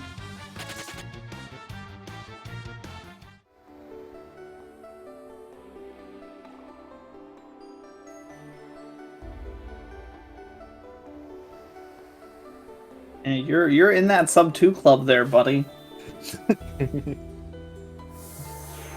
So yeah, I think with Leggy's 159, whenever that gets approved, a sub 2 time will no longer get you in top 10, which is a sight to behold.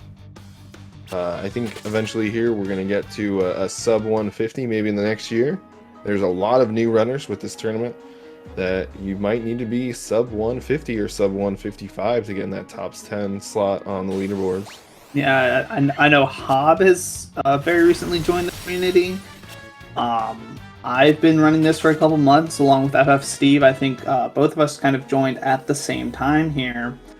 I think Lukey's relatively new. When I was watching him, I know his runs have only been in the double digits, but I'm not sure how long he's been, running this game in and of itself. And yeah, there are plenty of new people running this game that just, it's a fun game to run. It's an easy game to pick up, and heavily surprisingly beginner friendly. Just because you don't have you have 3 main strats. That's it. Yep. Or 2 if you want to consider. Either we're casting magic or we're punching. There's no abilities to really worry about. Equipment is essentially just a suggestion for the most part. Pretty much only just one route into that. Very easy. Personally, coming from the Final Fantasy IX community, where it's a lot of menuing, this was kind of a breath of fresh air to start running. It was a good break from that. So it's definitely, if you're a speedrunner right now, it's definitely a good choice if you like Final Fantasy. A faster time compared to some of those other runs. Under 2 hours is very hard to beat for Final Fantasy categories. So what, Final Fantasy IX's 9 hours? Depending on if you run PC or PSX, yes, you can be looking at anywhere between 8 hours for PC, 9 hours for a PSX time. Yes. And, so quick that side step real quick. Thank you for Strawberry Speedruns for subscribing to this channel. 57 months. Thank you very much. Yeah, Thank you. Sorry we did not get to that sooner. No, but this, as you can see, Lukey is stepping into Merilith, so I'd probably say Hob's going to be on Kraken 2. Well, no. Yeah, no, Kraken 2, probably, before, when Lukey enters Temple. I was trying to see what floor they were on. Looks like Pookie is taking a few extra encounters for levels. Looking to pay off, we're getting those mages into the 220 territory. Yeah, definitely not what you hope to see here in the volcano. We want to see those fleas for just quick, a quick split and getting on to Temple of Fiends. But Lukey's Monk HP looking really, really nice at 355. Black Mage HP's for Chaos. Up to you. I looks a little low to me at 216 and 211. And then on the other screen, we've been talking about Hob's Black Mage HP, which I don't think we need to bring up again, but his Monk HP looking perfectly fine as well at 333. Perfectly fine. The Monk was able to survive that flare, but that Black Mage was comfortably able to survive it with at least 100 HP left. So, jeez Louise. Yeah, I know. You get jealous at these HP values. Go right ahead. I'm jealous. I want my Black Mages to survive a flare. Then again, I just want Jerk Birds to be nice. Well, hopefully the again, Chaos HP is a suggestion. Hopefully it works out for Hob here. All things considered for this run, you set it up as you can, and let the dice lay where they lie when you when you throw them. I think I lost the idiom there, but don't worry, we're not playing craps. We're playing Texas Hold'em. Yeah, Texas Hold'em. He could be carrying those pocket queens here with this setup, but Chaos could have aces, and we could see the river flop aces. So, but Merilith 2 for Hob here. More or less, you're going to be seeing the same strat from here on out. Haste, Temper, Giant's Gloves, and Temper, Giant's Gloves into the sunset, basically. Yep, a whole bunch of flying swords in the air going into this glowing monk, and the monk essentially bare-fisting anything else.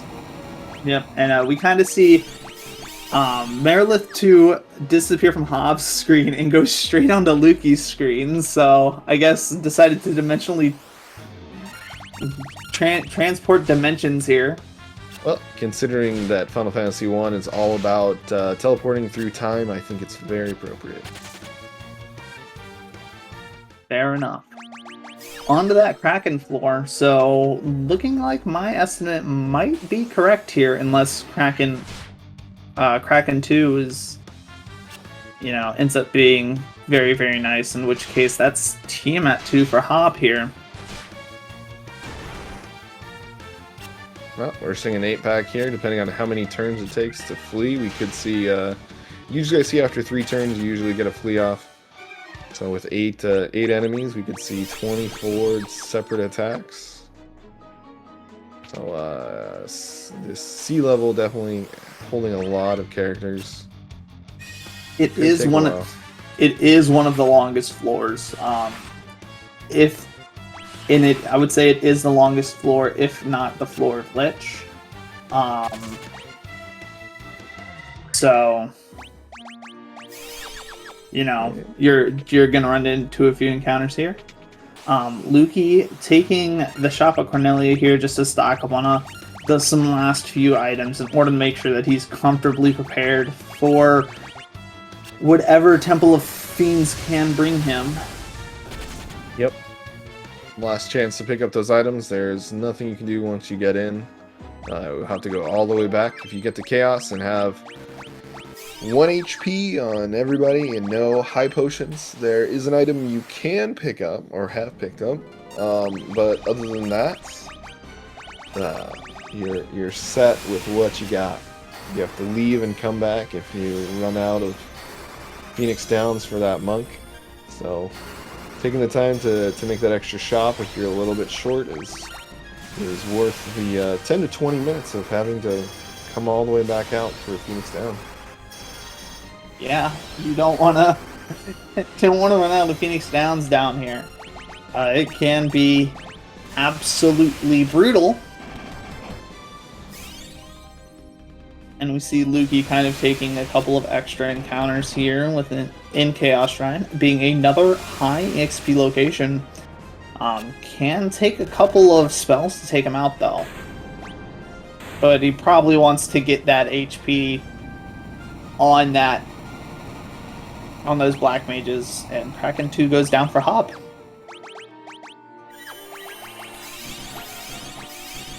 I'm now facing 2 random encounters and 2 boss fights left between him and a sub 2 time. Are the stone golems? Oh, I thought those were iron golems. Nope, iron golems will not come in a 4-pack. Is it only like a 2-pack or something? I'm not sure about the quantity, but I'm pretty sure that you can't get a 4-pack of iron golems. Though it is very lucrative for experience. Not an encounter you will see with 4-packs. 1 to 2 for iron. Thank you, Shane.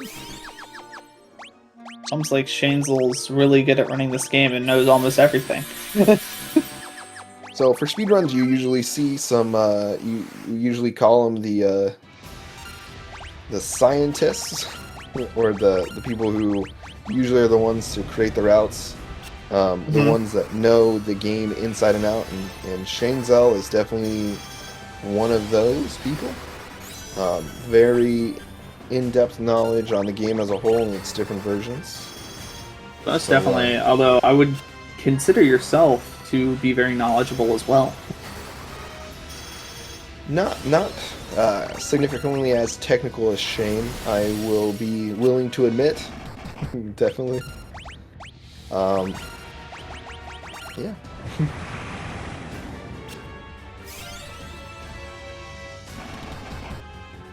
Right, Tiamat 2. Not nearly as scary as Tiamat 1.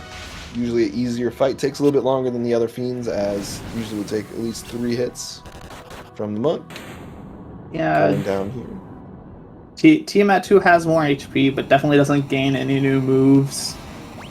Just because it's supposed to be the last boss, I feel, so to give it a new move right before Chaos, I feel, would be a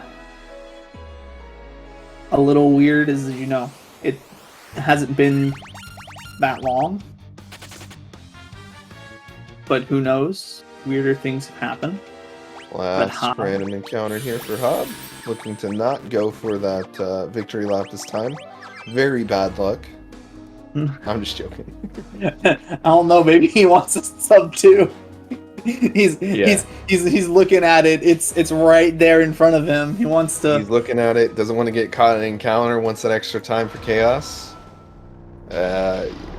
Chaos taking about 2 minutes. Depending on fight length, could be shorter, could be longer. But here's our one opportunity, unless it's a really quick death. Here is Hub's first, if I recall, first sub 2 attempt. I think his last...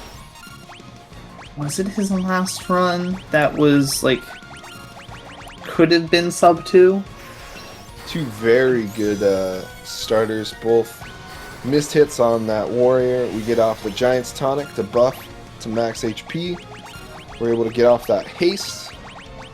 Throw in some speed drinks. It almost looks like 340. Was I right on that one? Yeah. It is 940 HP for him, so that was 340 that you saw there. But we are now seeing the Temper's Giant's Gloves, so soon this monk will be sending the damage. Got some speed drinks, got some Giant's Gloves. Flare's There's going to that take out flare. As we saw, the first mage go down was that high HP one. You'll see a few more buffs here. Probably another X potion to pop back up to max and probably start hitting. Yeah, I think once we see this elixir come out, it's going to be sending that damage. And there we go. Monk's going straight to attack here. That's at 16,000 HP. Always round down. 12. And there go. Good to see. 12. Lazara, great to see. There's not much we can see else here that's going to take one more hit. One more hit. And that's GG to Hab, a 159.01. Wow. Sub 2 for Hab. We officially have our 11th sub 2 time once this gets approved. But GG to Hab. Alright, so how much do you want to think he's celebrating celebrating behind the screen there? He's had quite a bit of luck. I mean, he has one more race to go to maybe pull out a undefeated status. Has that sub 2 time. Probably feeling really good going into his next one, which is going to be here shortly. Hello, yes. Hab. Congratulations. Let's go! I told you he was celebrating behind the screen. GG stuff. GG's. GG's. Hello, all you imaginary people in my head, because I'm dreaming. Congratulations on the unofficial, I believe, 10th spot on leaderboard, 11th official sub 2. Must feel pretty nice. I'm so freaking mad at myself about this run. Because of the early game. Because of the early game. That one mistake around Cornelia. Well, let me pitch it to you this way.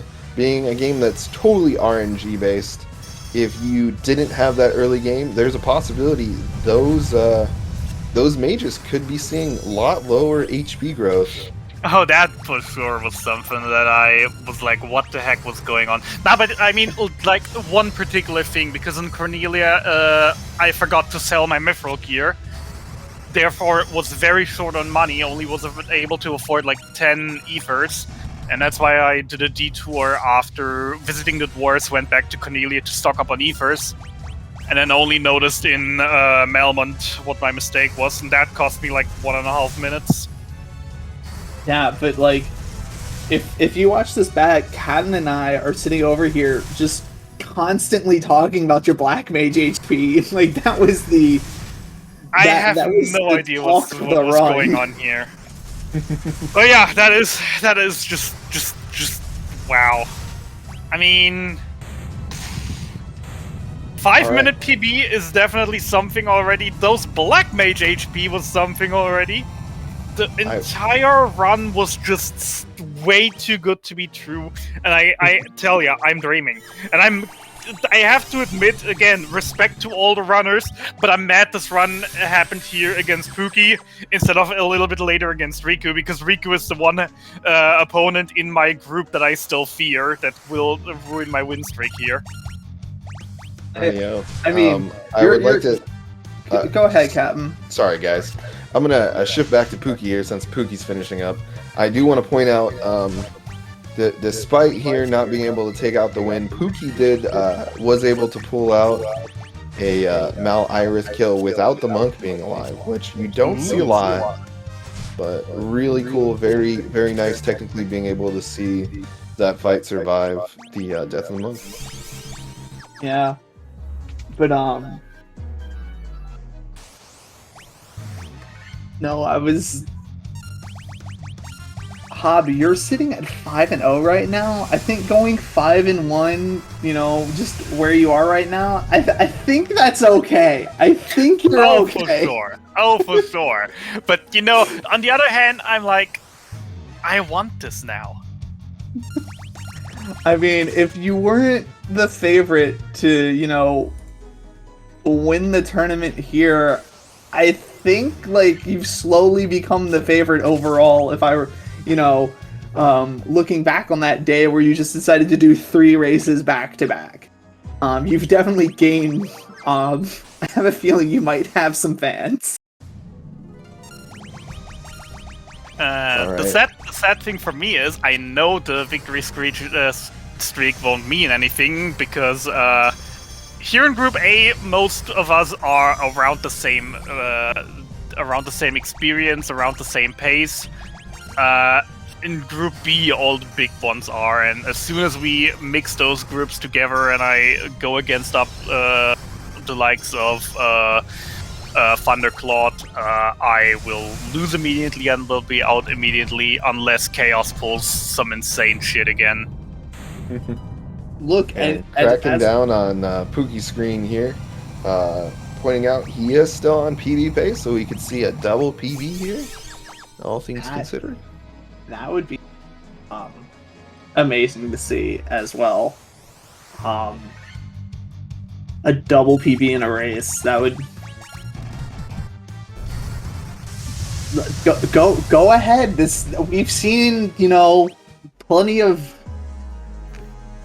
interesting things happen this race, and in this tournament in general. So, why not a double PB?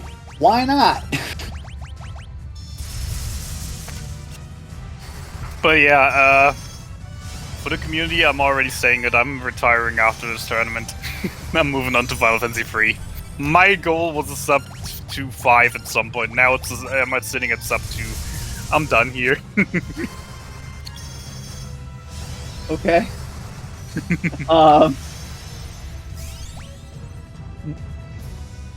I would say after the amount of, the amount of racing you have done, not just luck, because while luck has something to do with it, but pulling this time out does actually speak to you as a runner as well, and just your comfort in this run. So just it speaks to how comfortable you are with this, what you know what you can do, what you can get away with. So I just want to point out again, I've been running for only around 2 months. So if anyone here watching this thinks, hey, this looks fun, I could do this, look what you can achieve in just 2 months.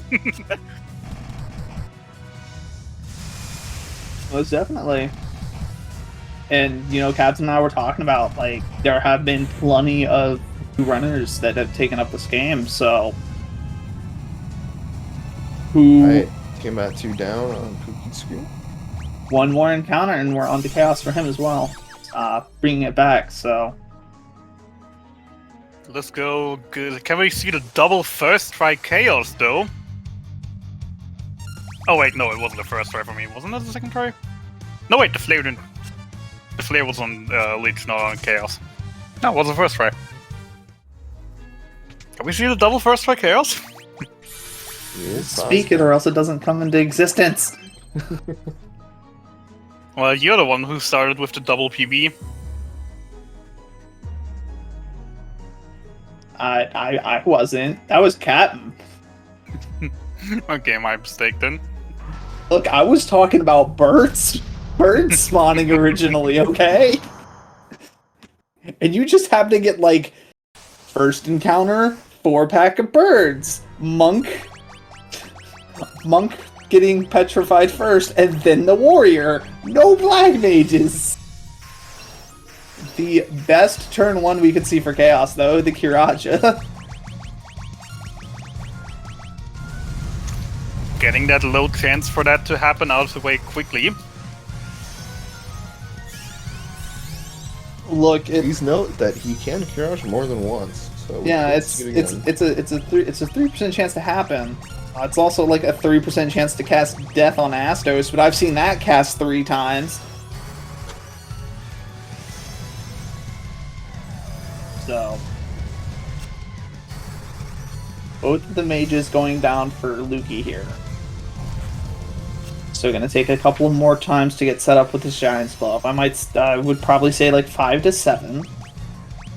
We'll see exactly what goes on here. And Elixir coming out for Lukey.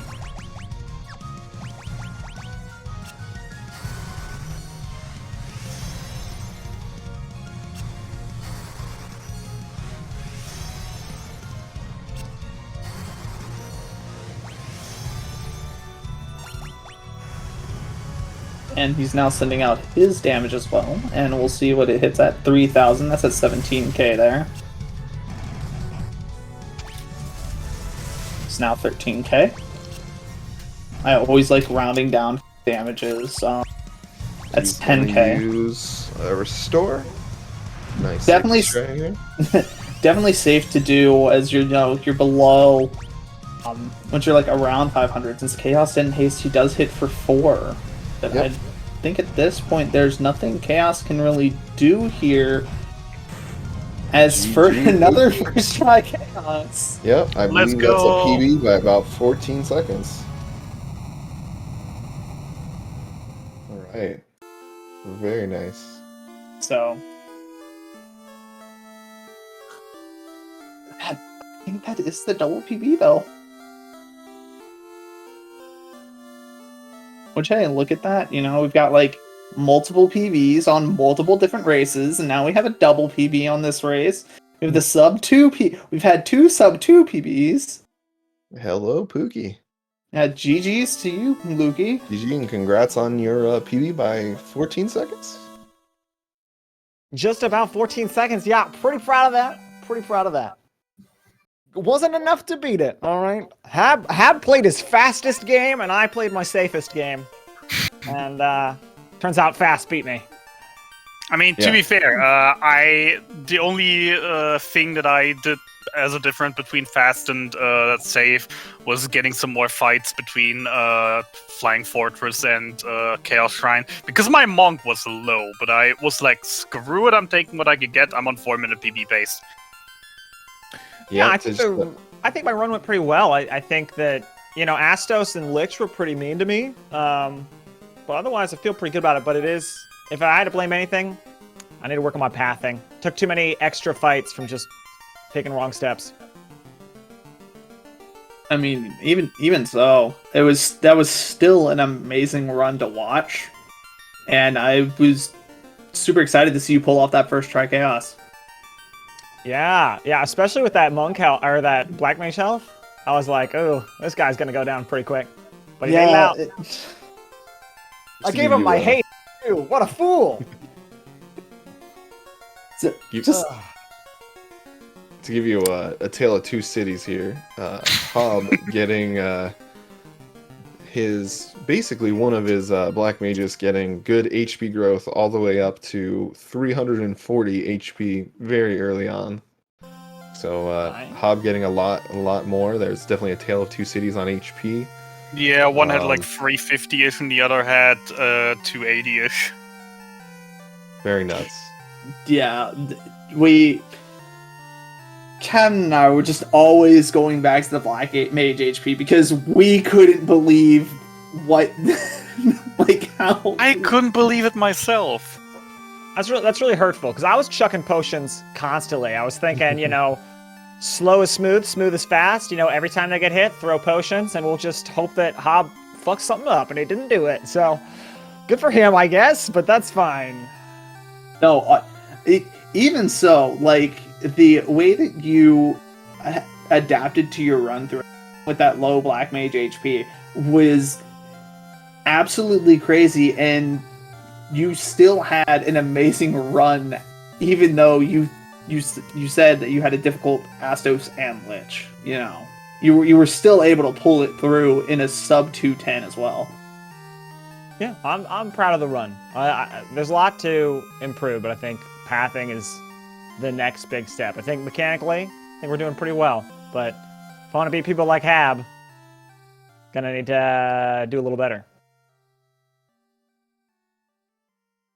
Yep. I know that there is another one coming up here now within like 45 minutes. I think that's your last race, Hab. Is that correct? Yes, versus Padoriku. Oh, good luck. Pat is one of my favorite racers. One of my favorite commentators, too. Just such a good guy. You know, Hob for the meme. I guess I hope you win, but, you know, as a comrade, you know, I love Pat. I love working with Pat. I mean, I personally have to say, I wish Riku all the luck I can wish him right now, because whether I win or lose won't do any different for me anymore. I definitely advance no matter what, and I, to be fair, wouldn't be surprised if I get the most horrendous run ever now that I have all the good luck out of the system. I don't know. I've been taking all the bad luck. I can't get birds to spawn. As I always say, I wish you the second best luck in the world. What did I used to say during the relay? I wish all the runners good luck, but best of luck to the runners of my team. Well, good race, Hab. Thanks, everybody.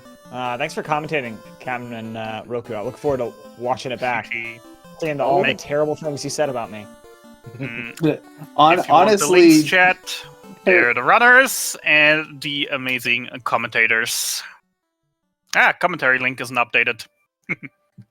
Yeah, nor is the running link, but however, you can... whatever. We do have our names on screen.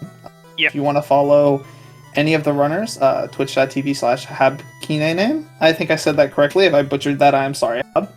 The Kina isn't 100% correct, but it's close enough. It's Keine, not Kina. That's a German sound. Gotcha. Captain of the Dorks posting the runner links there. Thank you, Captain. If you want to follow Captain, twitch.tv/Captain of the Dorks. And if you would like to follow myself and seeing the pains of not getting birds to spawn, I'll take that trophy and run with it. Follow me at twitch.tv/RokuPX. Are there any final thoughts you guys would like to get in as before we close out here? Thanks everybody for watching. Good luck, Hab. I'll see you Wednesday, Captain. And thanks again, Rokubi. Have anything you want to say? For everyone in chat, learn this game. It's amazing. If you're a fan of the Final Fantasy series, I can just say the run's amazing. Not just as a watch, but also as a run when it goes good. Captain, anything you want to say?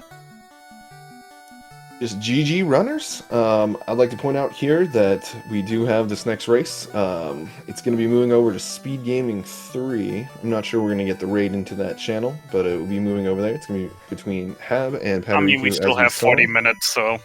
Yep, we do have 40 minutes. I don't see anything else on the schedule at this moment, but SpeedGaming 3 starting here up in 42 minutes.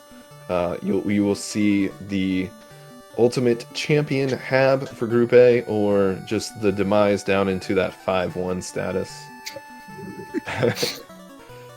So make sure you tune into that, and thank you all for watching. You are a very cute chat, and I really enjoyed commentating for you today.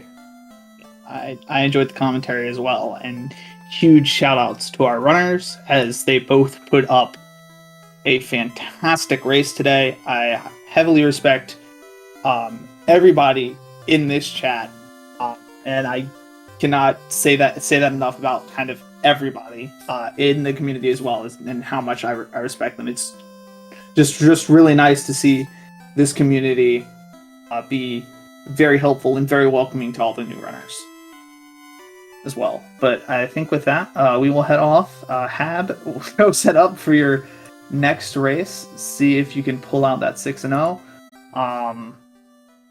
And we will see you all later.